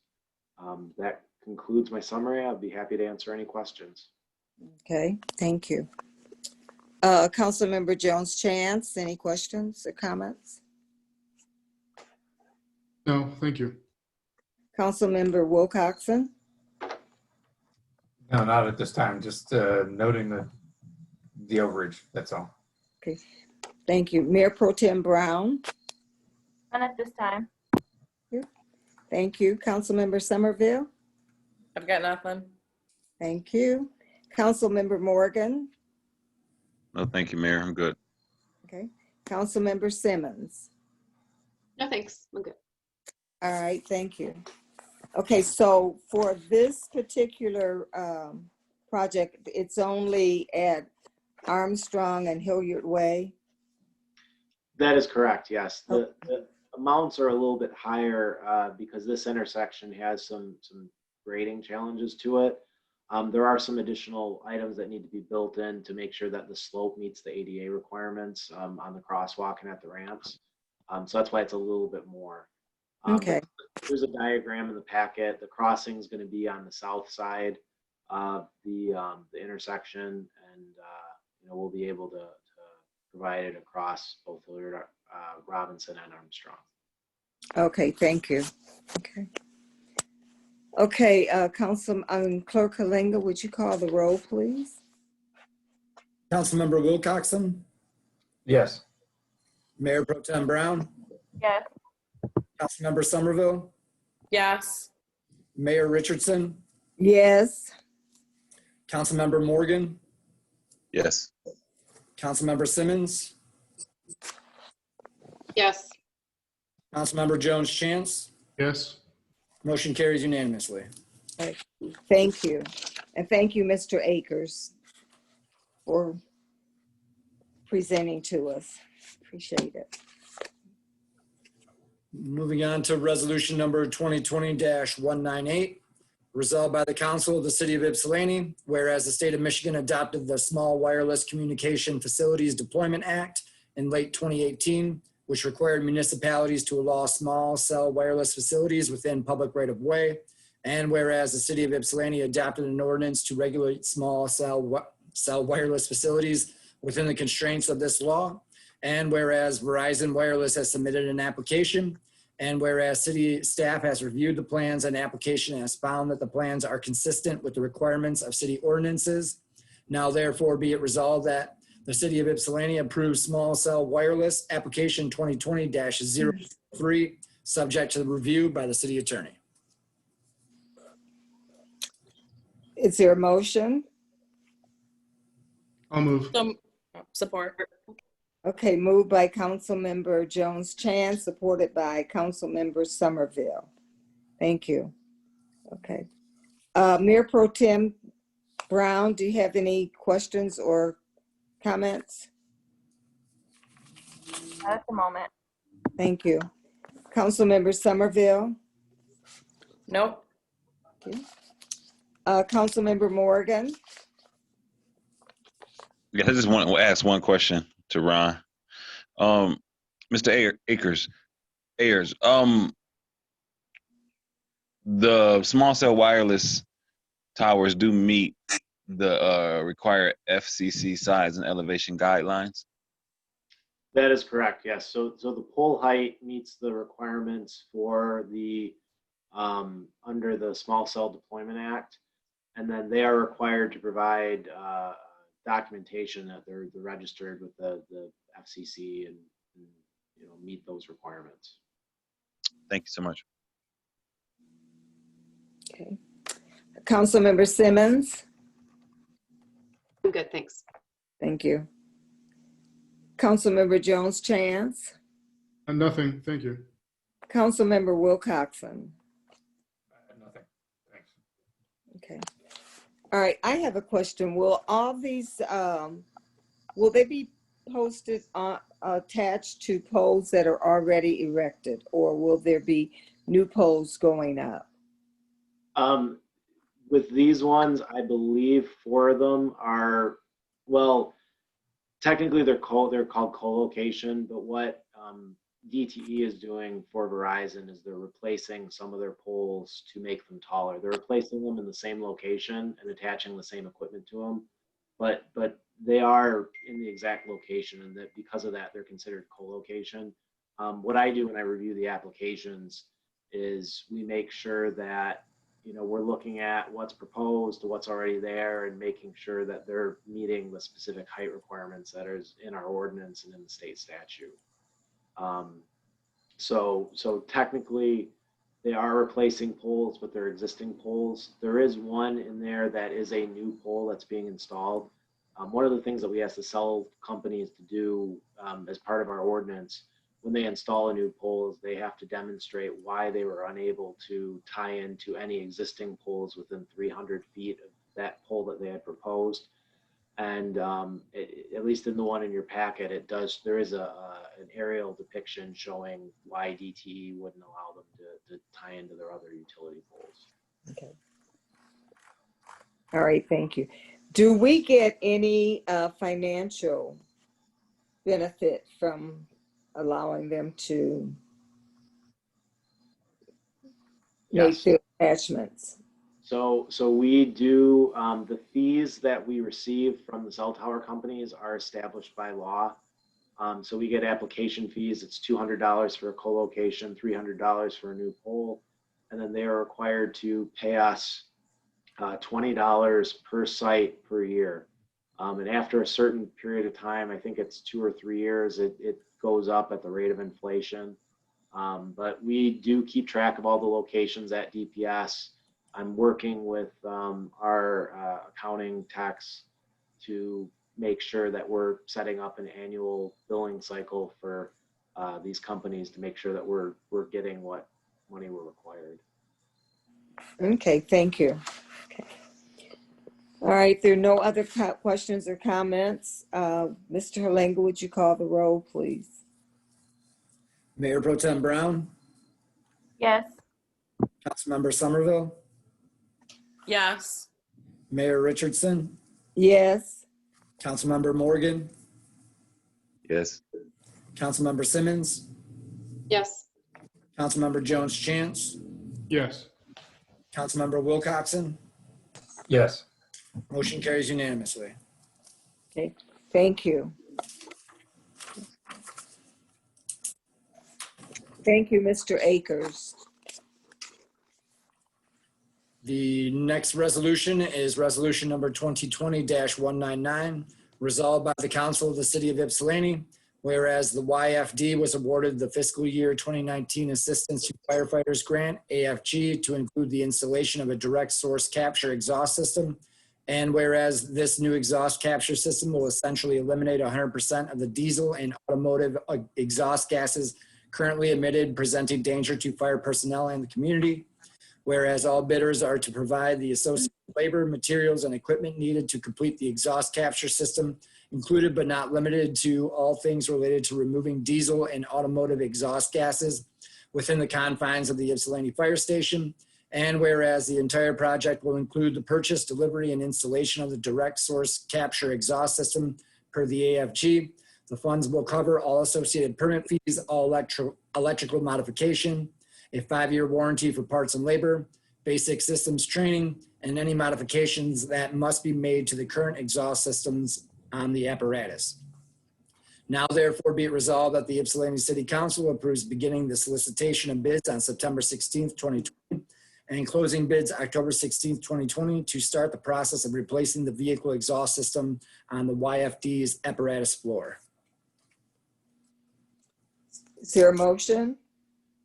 I'll move. Support. Been moved by Councilmember Brown, Jones Chance, and supported by Councilmember Wilcoxon. Somerville. Wilcoxon? Okay. I know. Brian and I get confused all the time. That's all right. Well, I heard the voice, but I saw your hand.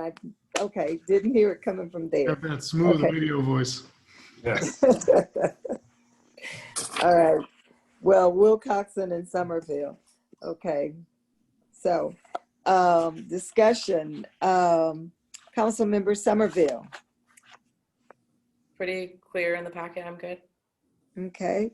Mayor Pro Tem Brown. All good. Councilmember Morgan.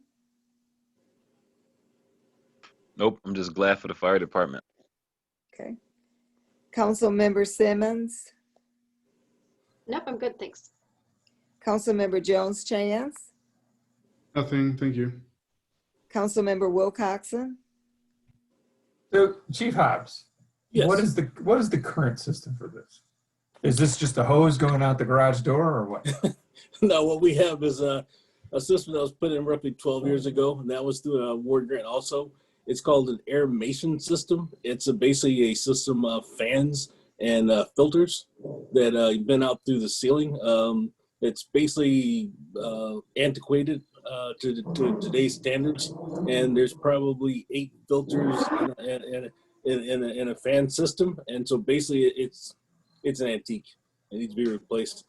So the difference between that system, which is an ambient capture, and this, which is a direct capture, goes right to the source direct of capture exhaust? is going to require the exhaust to be modified on the vehicles. It's a magnetic exhaust system.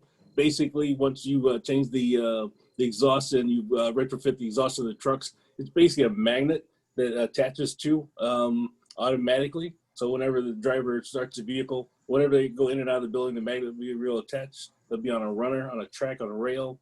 And once you go out, it automatically disengages. And then it goes back into place. And every time it allows us to, like especially in the wintertime, if you come in our building, when we start our trucks up, it smells like diesel. It smells like exhaust throughout the building. Right. It allows you to actually attach the system and run your vehicle inside the building, and you won't get that. Thank you. Okay. Yeah. Okay, so it really is a matter of human safety also. Sounds Yeah, like. the city's always been talking about reducing the carbon footprint, and that's going to be a great advantage for the fire department. Not only that, it's what's in place in all the other fire departments in Washtenaw County. We're part of the Washtenaw Area Mutual Aid Association. We do standbys at other departments. Other departments do standby at our department, and we are the only one without an exhaust capture system in the county. This will bring us kind of up to speed with our peers. Okay. Is there anything else you'd like to add? No, I'm good. I appreciate all you guys' support. Okay, thank you. All right, Mr. Linga, would you call the roll, please?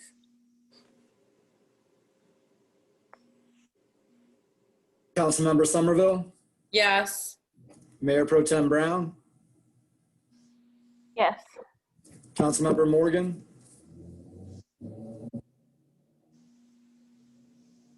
Hello, Anthony. Councilmember Morgan, I know he said he was having, spotty internet, so maybe come back. Right, yeah. Councilmember Simmons, Yes. Councilmember Jones Chance, Yes. Councilmember Wilcoxon, Yes. Mayor Richardson, Yes. Councilmember Morgan.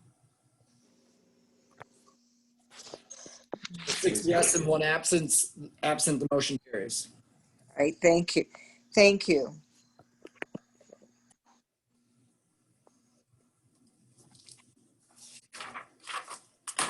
Can I ask a question here?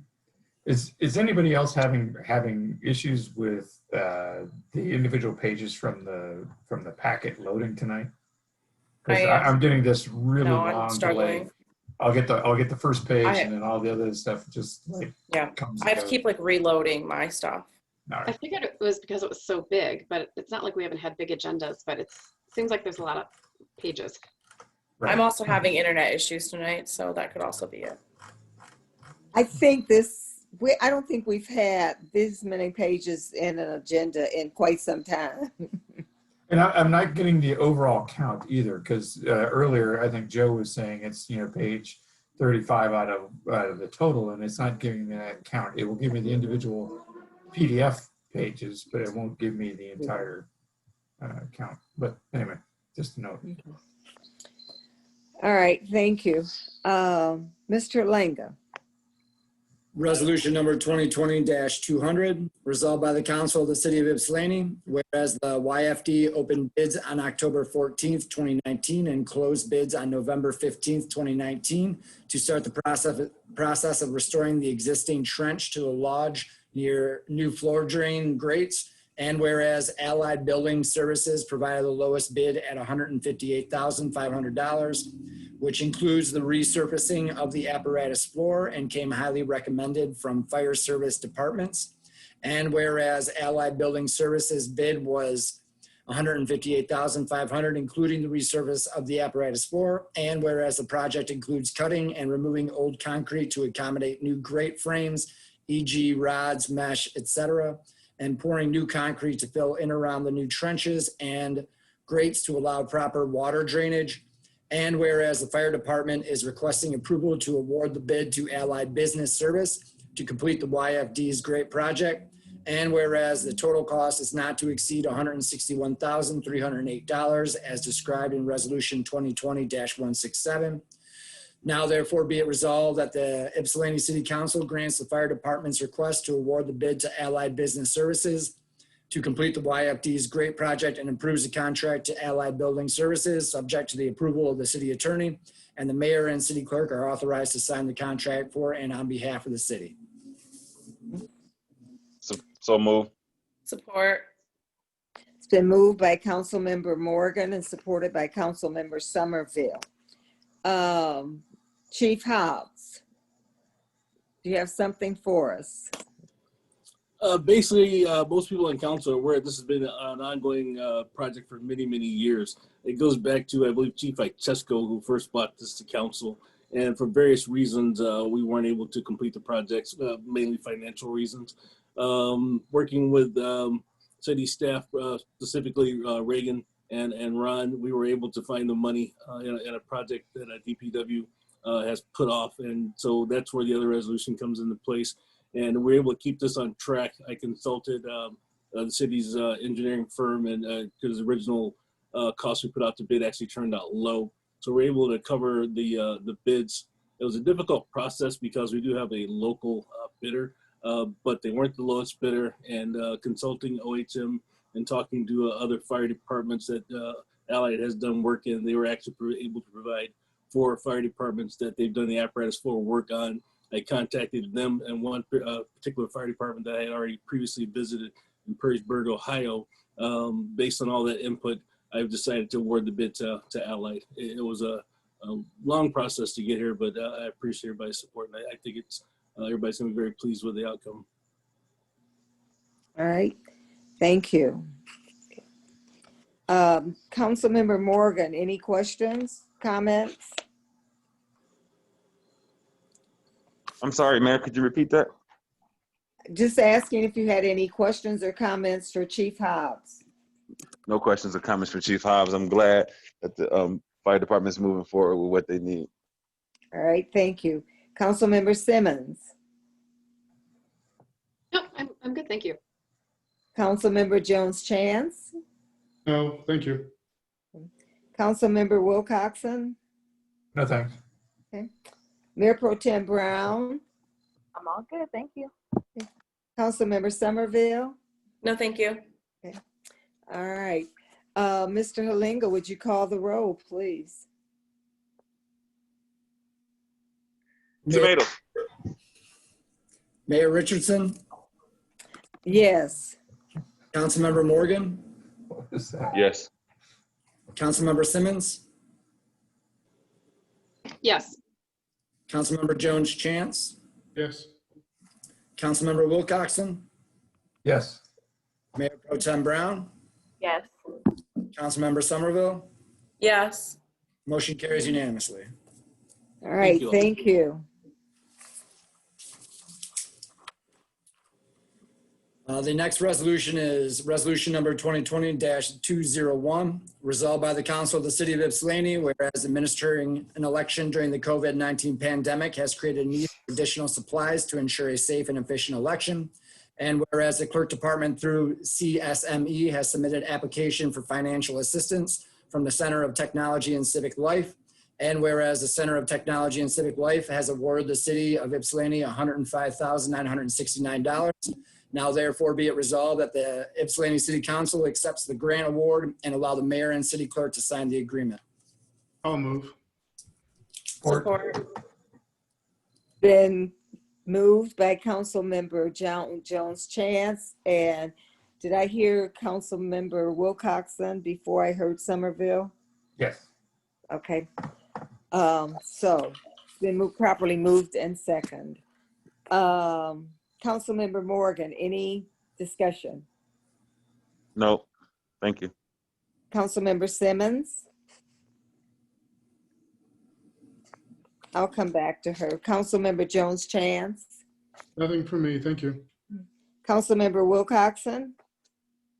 No, it's pretty straightforward, thanks. Mayor Pro Tem Brown? Nothing for me. Councilmember Somerville. No, thank you. Okay. And Councilmember Simmons. Okay, she's still away.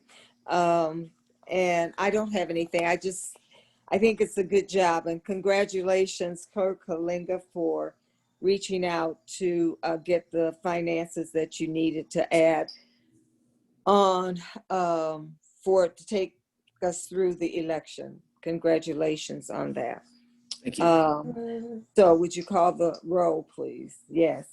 Yes, that does deserve a hand clap. Councilmember Wilcoxon, I saw that. Councilmember Morgan, Yes. Councilmember Simmons, Come back. Councilmember Jones Chance, Yes. Councilmember Wilcoxon, Yes. Mayor Pro Tem Brown, Yes. Councilmember Somerville, Yes. Mayor Richardson, Yes. Councilmember Simmons. Okay. With She's 6 still yes and 1 absent, the motion carries. Thank you. Can I ask a question here? Yes. So Andrew, usually there's this random number generator that you use for vote order. And I've noticed that the last couple times that I've been after Brian, has that failed to work? Let's see here. He caught me off guard too, Steve, a couple of times. I'm like, wait, that's not my order. I think this is 3 times tonight that I've been after Brian, and it's kind of interesting. Now I'm really self-aware of my voice versus his voice. I was like, just curious. I mean, Yeah, usually I wonder if that is true. When I added Councilmember Jones Chance, it's usually it goes through and the different person's at the top of it and votes first each time, so it circles through that way. So I'll have to look at it, see what happens. I have his list and I see that it's been about 4, I count about 4 times already. 5, 6, it's almost every time. You've been after. It circulates and the different person who votes first each time, and it goes through that way. So typically, like Councilmember Simmons is always after Councilmember Morgan, unless Councilmember Simmons is at the top and Councilmember Morgan is at the bottom. I'll look to see if something got messed up in it, but it should just circulate. no, I just never noticed that pattern before. It always seemed more random than an order that just cycled. Just curiosity on my part. Sorry. No problem. Okay, I think that brings us to the discussion item. Yes, and if council's okay, I can set a 15-minute timer. Okay, before we do that, it is now 9:41. So I make a motion to extend to 10:15. Is there a second to that motion? Support. It's been moved and supported to extend the meeting to 10:15. All in favor? Aye. Aye. Aye. Aye. All right, thank you. The motion's carried. Okay. Who wants to start this Councilmember Somerville? Yeah, I'll go ahead and start just to give some brief overview. Everyone should have received a link earlier for some footage with some sound. That's from one of the residents living on Huron. So basically the reason why I asked for this to be put on the agenda so we could have a discussion. I've been going back and forth for a little over 2 months now with residents, both on Huron, Cross, and River Street in Ward 3. Essentially, that's Depot Town and the stretch of houses on Huron, basically after Riverside down to Cross. So there's multiple facets to this that I kind of want to point out. We allow rentals for our parks. And there are tons of different options for rentals, and there's mechanisms available so that someone can rent out a space essentially consecutively every weekend or once a month, twice a week. That's possible. It also allows for live entertainment in some instances. And one of the issues that has come up this summer in particular is live music happening at Riverside weekly. And I have been back and forth trying to figure out what to do with the permits department. I've been trying to figure out how to enforce our noise ordinance. Our noise ordinance allows for 70 decibels, which is the sound of a vacuum cleaner. And I can tell you that apartments on Cross Street in Depot Town that are brick and all of the houses along the west side of River Street in between Cross and Michigan have complained from the noise coming from the park weekly. So this has been going on since the end of June and it's now mid-September.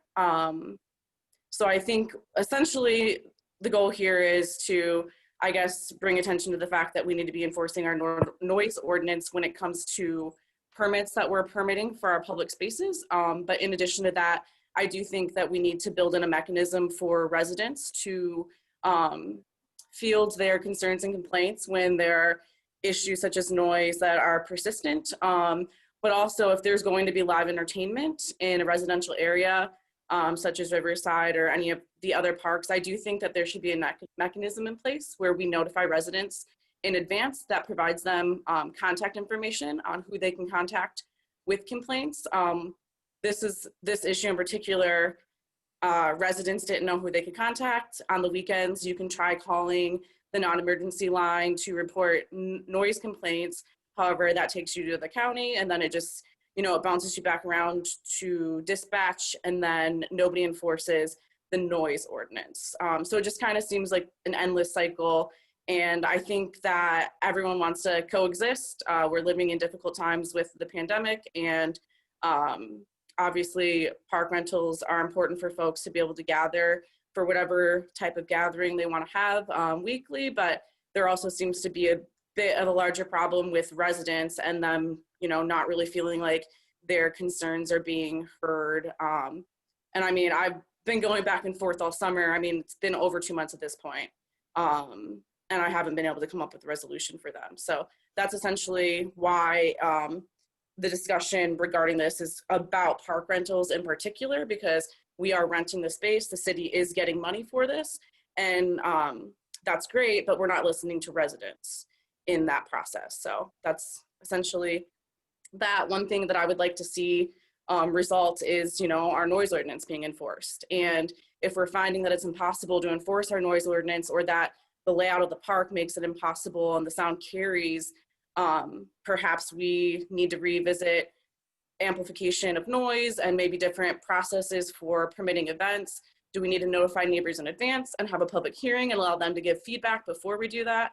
That might be reasonable. I know that, in the summertime we have events quite often, but it's never all summer, every weekend, every day. And it's not just Riverside Park in particular. There's other places, other parks where people are having events, but it does feel like residents don't have a mechanism right now.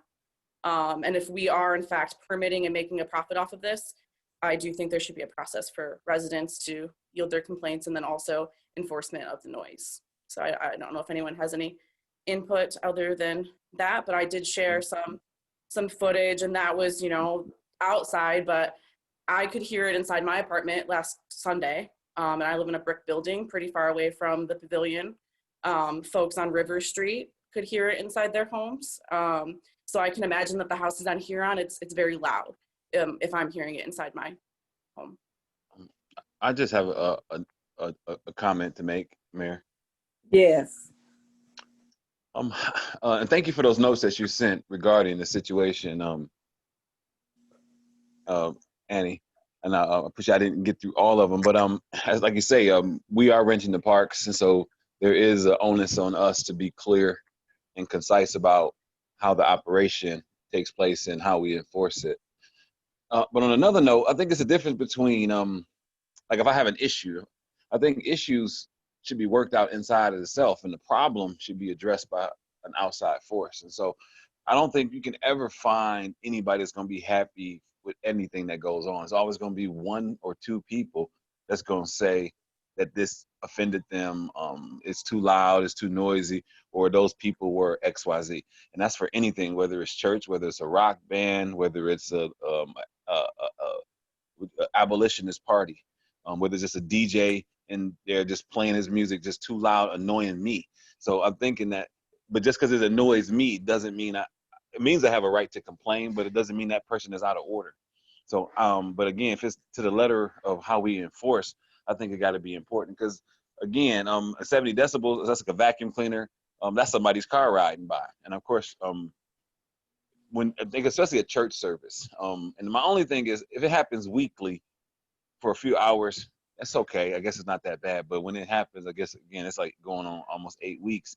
It can get redundant and can get tiresome, and need to be remedied. So again, it's not just a single complaint. I think it's over time. But again, I think if it was anything in the park, it'd be somebody complaining that would force us to do something. So that's why I do support Councilwoman Somerville in having something detailed, laid out, and effective that we can enforce. Because again, whether it's a church or a Satanist church or a baseball game that get too loud overnight, I think it's something that we have to straighten out. And I think that the sooner we come to terms about how we can do it, the better, and we can relay that to our citizens. Anyone else with comments? Councilmember Wilcoxon. I see this as it's in the agenda as the parks issue, but yeah, again, I think this is a noise issue, and this has been, a factor for the street closings. Residents have complained, and as Mr. Morgan was saying, there's always going to be somebody that's not happy with that situation, but this has been a consistent thing throughout the city during COVID. And it's pervasive, and it's not just the live music and things like that, but we need to find a way to deal with this, because it's there are residents that are upset and losing sleep and aren't able to work and have those things, and in a number of instances, the events were said to be in compliance, but then nobody had a meter present to measure it. So it's just like, and the idea that nobody knew who to go to, I've gotten complaints from residents, and, explain the process. And that seemed to get ignored. It just kind of fell off the radar, or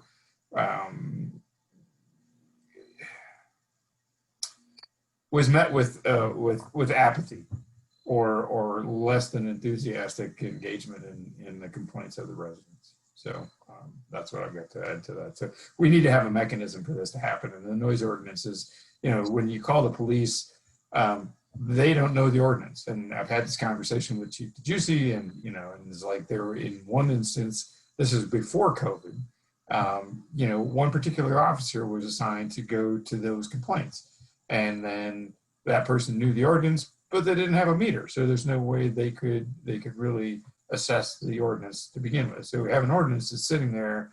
It's unenforceable because we didn't have the mechanism to do that. We didn't have the metrics. So this, I don't know what the action here needs to be, whether it's a staff item or what, but this predates COVID and the outdoor scenes. This is downtown businesses and things like that as well. So I think the noise ordinance needs to be just needs to be enforced, and then having long-standing permits where people are, exempted from this on a regular basis is not a useful tool for the residents. So I'm done. Anyone else with comments? Councilmember Jones-Chance. I think I agree with everyone that if we have an ordinance on the books, then we ought to figure out a way to, reasonable way to enforce it whenever complaints come up. I think going forward, though, it might be useful for us to think about, as the idea of what's a residential area starts to move more into commercial districts, what then is reasonable, a reasonable expectation of noise? I mean, if you live above a commercial district, I think you've got to have a different expectation of the amount of noise you're going to have if, compared to if you live on a residential boulevard or a cul-de-sac. So we might need to address that at a later time, but right now we have rules on the books, and it would be nice to have a way to enforce them. We do have a way. We have a noise ordinance. Yeah. Well, we have an ordinance, but how do we enforce it? How do we measure it? Or is it all subjective? Chief, could you speak to the measurements that your staff did take?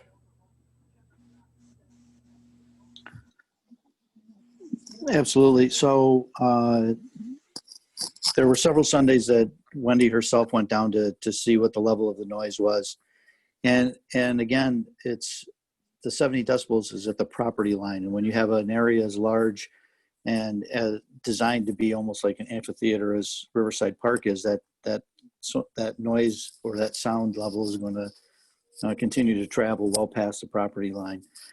But the days that she was down there on the Sunday mornings, it seemed that it was at a reasonable level. And again, we do have to kind of strike a balance in what is reasonable and what is not. And one of the issues with the complaints wasn't that there was apathy, but we would get the complaint the next day or on a Tuesday, as opposed to someone calling when it's actually happening. And so that's not something we can go back and enforce, post-reporting. It's something that an officer would have to be there for. And then there would have to be somebody willing to sign the complaint. In some cases, people will call and want to complain, but they don't want to see an officer. So there's a lot of different mechanisms and moving parts to that, but I understand the concerns. Okay, I have a follow-up. So I think the idea with the rental processes being the topic here is that I do think that, and maybe this is something that needs to happen if other council members are interested, but I do think that there needs to be a mechanism for public input when we permit events, because it's going well beyond the park and even the commercial district. River Street between Cultivate and Michigan Avenue, like those are all houses right there, and that's residential. And I mean, the property line of the park, sure, but it's incredibly loud. And I have also called and made noise complaints on the weekends.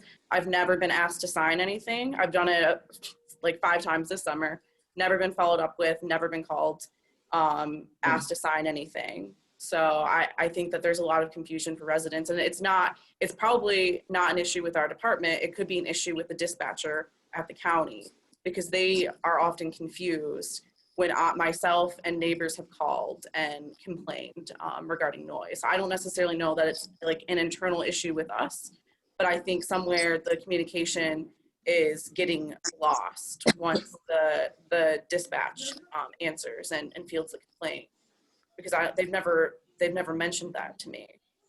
Okay, so I would encourage council to, when you're looking at the noise ordinance, and since you brought Cultivate up, it kind of brings me back to last summer where they had some live entertainment, and again, the expectations of where you live and what to expect.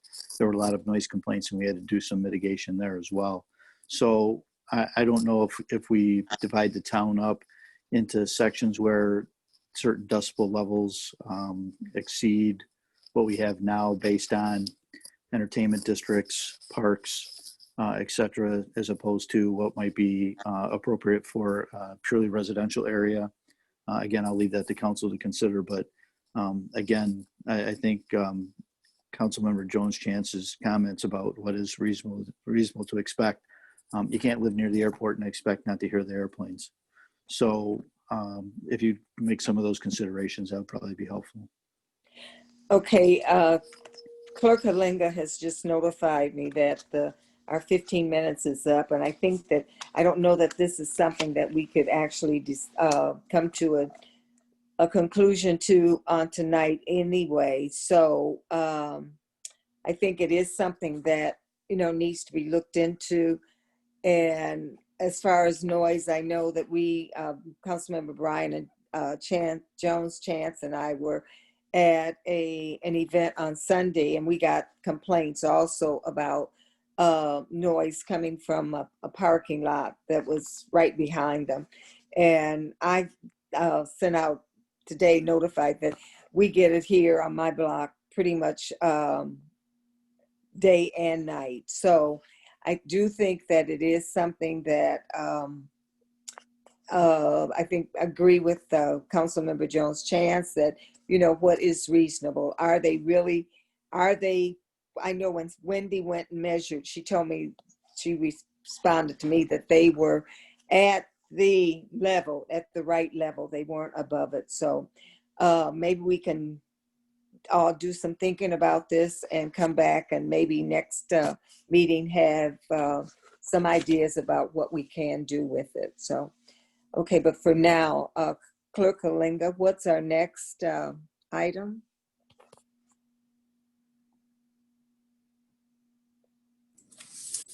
Mayor, next item on the agenda is liaison reports.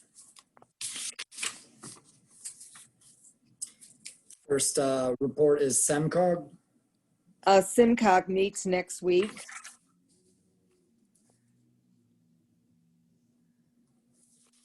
The next is Washtenaw Area Transportation Study. There was no meeting this month. There is going to be one next month as some stuff needs to be handled. But I think any kind of new developments, I thought it was interesting. Chelsea was doing this project where they were looking at low-cost ways to test out different traffic calming treatments.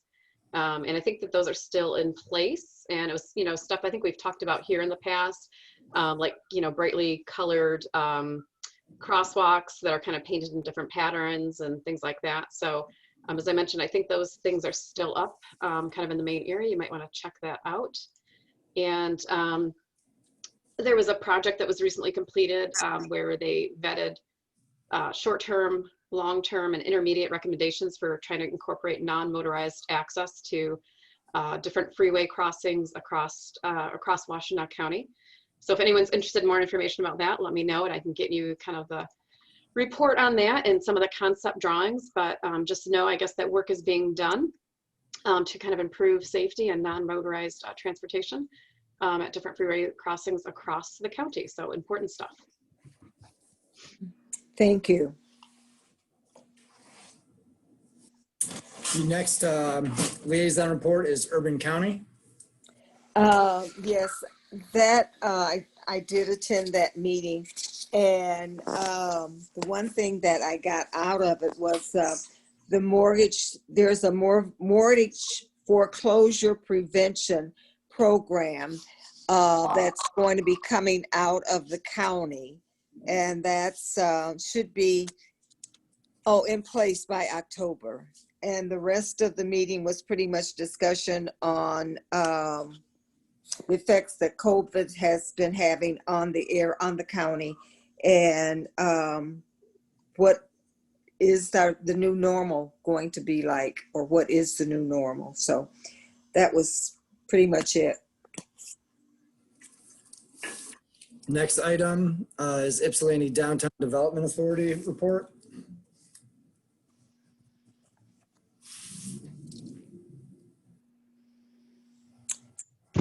Okay, is Mr. Jacobs here?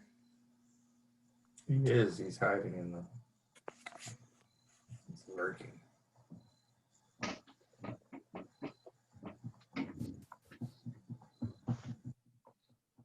He is here. Yes, Mr. Jacobs.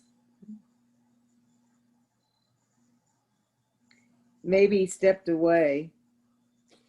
While we're looking for Chris, can I point out that I'm a liaison for two different things that have been missing from this list for the last several meetings. Sustainability Commission, and the Rutherford Pool. And you should not have been missing, but do you have anything while we're waiting? Unfortunately, unfortunately, I missed the Rutherford Pool meeting this past time. They're still working on the construction, doing walkthroughs on that. They're finishing up the construction on the roof. The Sustainability Commission met last night, and one initiative one resolution that had been proposed that didn't get passed was a resolution for an environmental justice statement, and there was some confusion about that. But what did happen at the meeting last night was that the sustainability plan was finalized and approved with amendments that need to be put into place. That was the final revision for that. That's been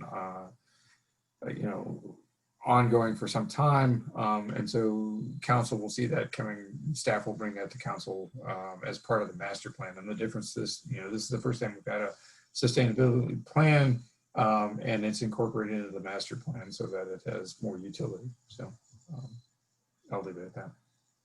All right, thank you. Okay, Mr. Jacobs.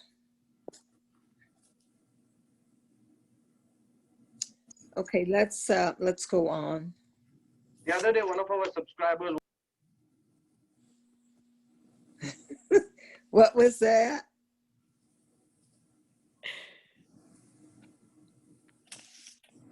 I think that was an error. I think that was, yeah. Go on, Ms. Clerk Kalinga. The next item on the agenda is council proposed business. Okay. Let's start with Council Member Morgan. Any council proposed business? I don't see. Council Member Morgan, are you still there with us? Thanks. There's no ad. Okay, Council Member Simmons. Nope, nothing at this point. Thanks. Okay. Council Member Wilcoxon. Just a couple check-ins. One with Mr. Akers about the alley off of Grant Street. I'll check in with you later. The other for Clerk Kalinga. I was told that petitions were submitted for speed bumps on Congress. Where does this go? Does this go to Bonnie for the traffic survey or the traffic study? Those petitions would be sent to planning department, and the traffic review committee would discuss those. Okay. Timeline on that is going to be a couple months, or? I'm not certain. Those Okay. are handled outside the clerk department. Yeah, I'm guessing at this point, if they're temporary speed bumps, they're not going to be put in this season because, well, it could snow tomorrow. Let's hope not. All right. Thanks. That's all I've got. Thanks. Okay, thank you. And then just to tag on to that, I'm getting requests and telling people, from all over, from Jefferson, from 2nd Ave, 1st Ave, Monroe, Madison, all streets. So, and I'm hearing other people in other areas also talk about the speeding that's going on in the city. So it's something that maybe we might need to at some time just have a discussion about and see what other kind of calming practices we could put into place. So, okay, thank you. Mayor Pro Tem. I'll have staff send out the policy to all council members. So All right. reminded of what the process is. Thank you. Okay, Mayor Pro Tem Brown. I actually don't have anything this evening. I've corresponded directly with those that I had questions. Thank you. Thank you. Council Member Somerville. Yeah, I just had, I do have 2 different areas of Ward 3 we should be getting petitions from them at some point regarding speeding, actually. I don't know, I finally found like the area on our website that lays it all out. So that was pretty helpful. to be able to give to them directly. The only other thing that I have tonight, I know I mentioned this at a past council meeting. I wanted to try to figure out ways to be creative to get people excited about dropping off their absentee ballots at City Hall in the drop box. And I thought about maybe purchasing, like just on my own, purchasing some sort of banner or something that we can put outside. So when people drop it off, 24/7, they could take like a picture or something to kind of acknowledge that they voted. One thing that happens when you drop off your ballot or mail it in, you don't get an I voted sticker, and people really like that acknowledgement. So I'm just trying to think of fun ways to encourage people to drop off instead of mailing in case it's too late. And I just wanted to, I guess, oh, sorry, Andrew. I voted stickers are going to be included in all the envelopes that we mail out now. They are now. Cool. Great, great. Yeah, so and I don't even know if it'll be possible to find something that can be put outside, but I wanted to make sure it would be okay with everyone. I talked to the city manager and Clerk Kalinga, but basically, I mean, I'm just gonna, if I find something that we can put out there, I would just pay for it on my own. But just to encourage people to vote early and drop off their ballots in person if they don't have enough time to mail them back in. So I don't know if anyone has any opposition to that. No, yeah, I don't know. You maybe want to take a picture of it and let council see it before it actually goes up. But Okay, I have cool. no objection. Yeah.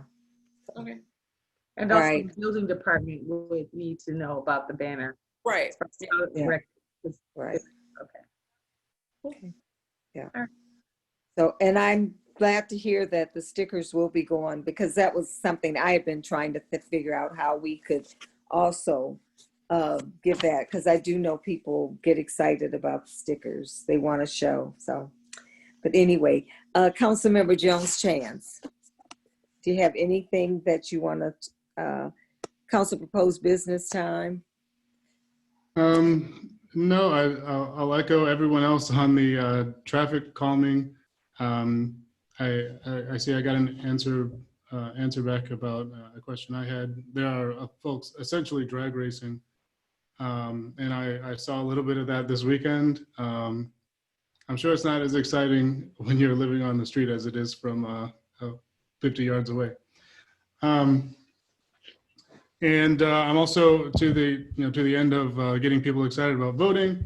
I am starting a ballot education and absentee voter registration drive, and there'll be some education components weekly until October 17th. And on October 17th, there's going to be a march from Harriet and Hamilton to City Hall with people to drop off their ballots and skip the mailboxes. If you'd like to join us, that would be really cool. And then there'll be some further education in the weeks following. That's all I got. Okay. All right. Councilmember Morgan, did he come back? Okay, doesn't sound like it. Okay, I would just like to say that, and I know Councilmember Joan Chance has some things going on down at 734 Brewery regarding census, and the census is, the deadline is the 30th, except they are going to court on Thursday of this week, and the petition before the court is to do away with the 30th as the deadline and re-extend it to the original October 31st. So that should be determined on Thursday. As soon as I get a report, and a couple of people on the state census committee, I'm in touch with them, and they have said they would let me know as soon as that ruling comes down. But I think it's still important for each of us, however we want to do it, is to encourage our constituents to fill out the census. I don't believe people really fully understand what all is involved, what the census really covers, and that there are many things that will be cut if people don't fill out their census. I found out from someone, from a census worker, last week or couple of weeks ago, that actually the money coming in for Section 8 and into an area depends on the census. I do know that food stamps and rent subsidies other than Section 8 depends on the census. So please, whatever you can do, call people, get your neighbors to call some of their family or friends, just so that we can up our count. I believe it was yesterday someone checked for me. I talked to Andy, and it was 65.8%. So that have been completed here in the city. And I do believe that we can do much better. We're just gonna have to push for it. So the only other, and I have 2 minutes, the only other comments that I have for mayor's communication is the town halls for community policing have been delayed, not canceled, but just they've been set back for a while. They will be coming soon. That's all I have for mayor's communication. And we're at 10:14. So city manager, will you need more than 5 minutes? Maybe. Okay. Hopefully not. Okay. I wanted Well, hold on. We need to extend though before you I move start. to extend to 10:30. Thank you. Is there support? I'll support that. All right. Thank you. Thank you for extending that. I appreciate it. As you all know, that the EMU College of Business has been sold, and so the city and the DDA have been talking with the potential developers about possibly purchasing the parking deck. But in order for us to do that, we do need to do our due diligence and find out the structural condition of the parking deck. We need a building assessment, an engineering assessment of it.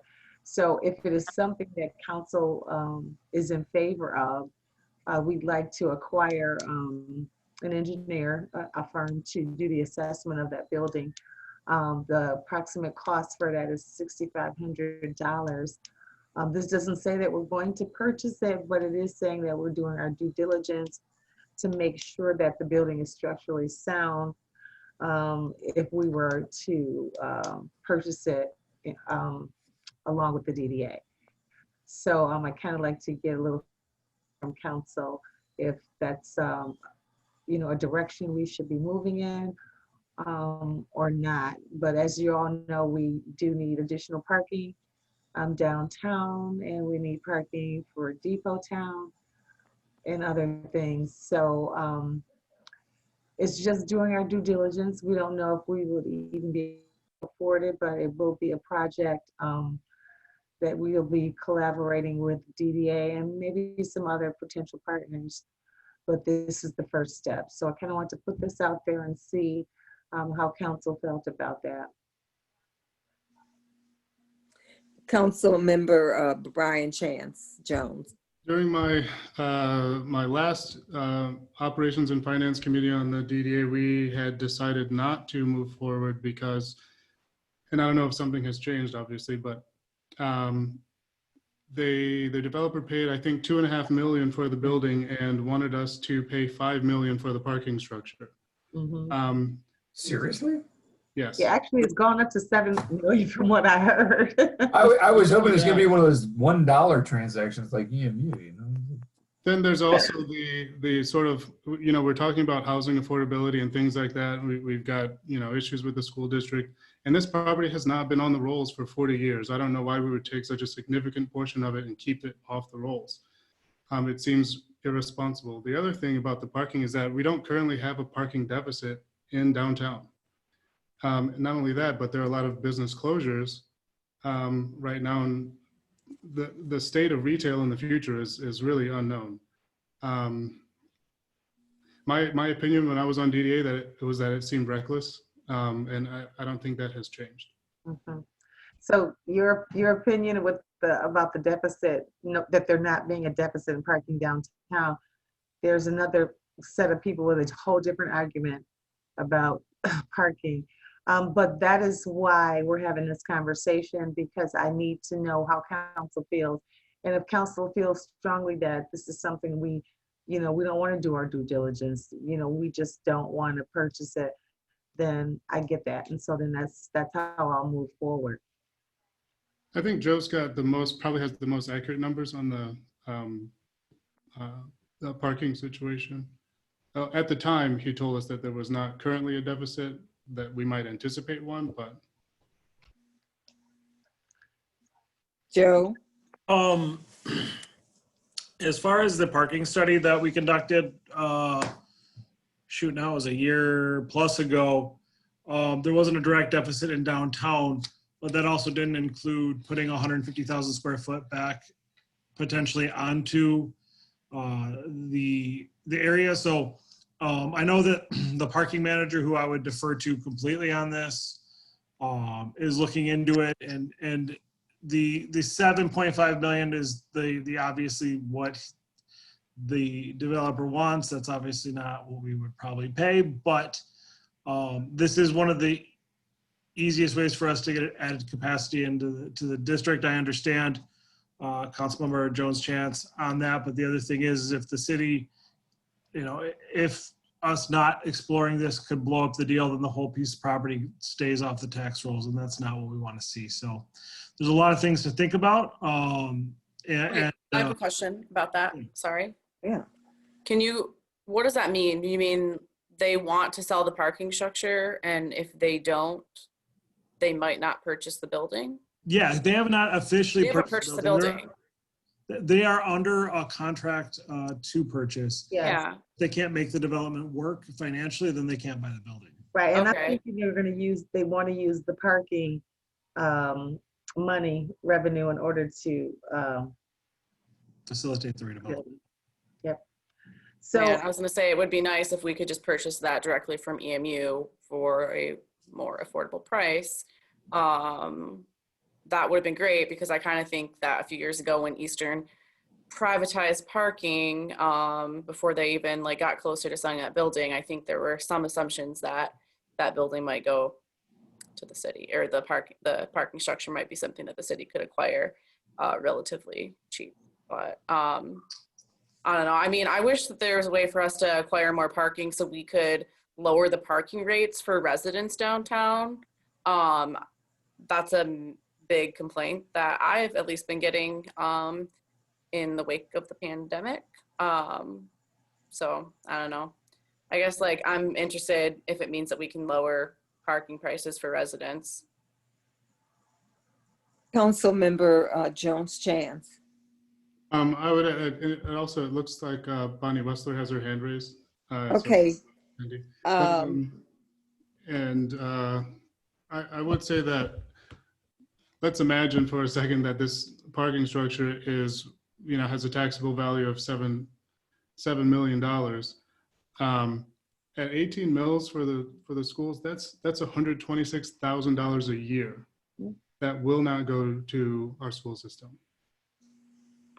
Great. I can't see that as being responsible. I do like Annie's point though. I mean, if they can buy the building for $2.5 million, why are we going to pay $7 million? Why wouldn't we just buy the whole building? The other thing, and I raised this at DDA, is this is a parking structure. If you're going to develop the building and you want to get revenue from it, you're going to use it for parking. They're going to charge. We're not going to, the structure's there, the parking spots are there. There's going to be parking whether we buy it or not. The only issue is whether they complete the deal. And I don't think we need to be held hostage. They're going to make money on the deal. They're going to make money from renting the office space. They're going to monetize the parking structure. And if we don't buy it, if it's that great, someone else will. And if it's not worth $7 to us, maybe it's worth $5 to someone else, or maybe there was never a deal there to begin with. But I don't think we should be held ransom with the threat of them not doing a deal that's clearly going to be financially beneficial for them. I mean, if they penciled this out and they underwrote the deal they would have had to have underwritten the deal with this parking structure being sold to the city from the very beginning. And if they didn't, then there's no reason for us to get involved. That's, that's on them. I think it's a game they're playing. And I think, I think if we enter into it, we're going to lose. Councilmember Wilcoxen, did you have a comment? No, my initial take on this is I wanted that building. I thought the city should have that building, and we could have moved city hall to that, and we could have had all sorts of things, but we didn't have the cash for that. And we certainly don't have the cash for 7.5 million or 5 million, or, if we had an extra $7.5 million laying around, I can think of way better uses than a parking structure. So even at 2 million, I could think of way better uses for $2 million than a parking structure. And I agree with Mr. Jones' chance. I mean, that just seems like a game they're playing. I mean, just by the inflation that they put on the price, I mean, that's kind of silly. I mean, and I don't take it seriously. Bonnie, did you want to add something since you've been talking to the developer a little bit more? Sure. I just want to emphasize that the offer on the table is not buy this parking structure, take it or leave it at this particular price. The offer on the table is, hey, let's explore a partnership here and see if we can work out something that's mutually beneficial to all the parties. And those parties aren't limited to the city and to the DDA. And Councilmember Jones Chance is completely right when he says that the parking study did not show a deficit downtown. We're about at parity. If things get better downtown, then we will have a deficit. But we do also have a deficit that exists in Depot Town. And one of the options that has come up is potentially providing a shuttle service. And anybody riding the shuttle will still need a place to park. So there's a lot of different things we can do here. But in order to figure out which of these paths to pursue, we do need to do some due diligence. We'd like to get the appraisal, which is the $6,500 number. And that's a full appraisal with market values and parking and taking into account existing demand in the area and potential demand in the future. And then also a structural assessment. And so what condition is the structure in? What sort of maintenance issues might we be hitching ourselves to or have to plan around in the future? These are all things that we want to know, whether we're going into a purchase agreement or a rental agreement, or just to figure out if there is something here. So this is about doing our due diligence to see which path we want to take. And of course that path can be, we stop right here, but we want to make informed decisions. Right, and I didn't want to make a decision without consulting counsel. So from what I hear, it seems that, we don't want to go forward. And if that is the will of council, then we won't expend the $6,500 for the assessment. As I said, the idea is for us to partner with the DDA or other sources and come up with something that was comfortable, I think, for all of us to, but that even will require a plan, because then it won't just be ours. So. Councilmember Somerville. Yeah, can we actually just have this like on another council agenda for an agenda item? I actually do want to entertain the idea that I don't want to just leave it off of the table. It sounds like there's a lot of things that could potentially happen. So I don't want to just say like, no, right here. I do think that like in general, we've got parking problems in our city in various areas. And, I don't want to just like end the conversation. I think we should definitely have this at a different council meeting and talk about it more. Okay, so Bonnie, is there an expected date that we should have this due diligence completed by, as far as the developer wants to know? We are trying to move as quickly as possible, both for our own sakes, because we want to, map out courses of action, potential courses of action for ourselves, but also insensitivity to the developer, because when you're developing property, of course, time is money. Okay, I do think we need to keep in mind, Councilmember Jones Chance did make mention of it. And I was at the DDA meeting where the DDA voted absolutely no. And so I think we will be on our own if we, decide to go forward.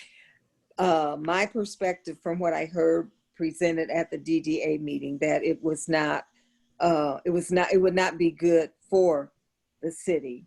So, and especially if we're got to do it on our own, I don't think so. I don't know why, if we really need to talk about it more, certainly we could put it on another agenda. So we right now at the moment have 2 minutes left without another extension. So is everyone okay stopping here? Yes, I'm done. I just want counsel. And if you want to email me, you can give me, I'll receive that, because I don't want to move forward without getting the full picture. So thank you.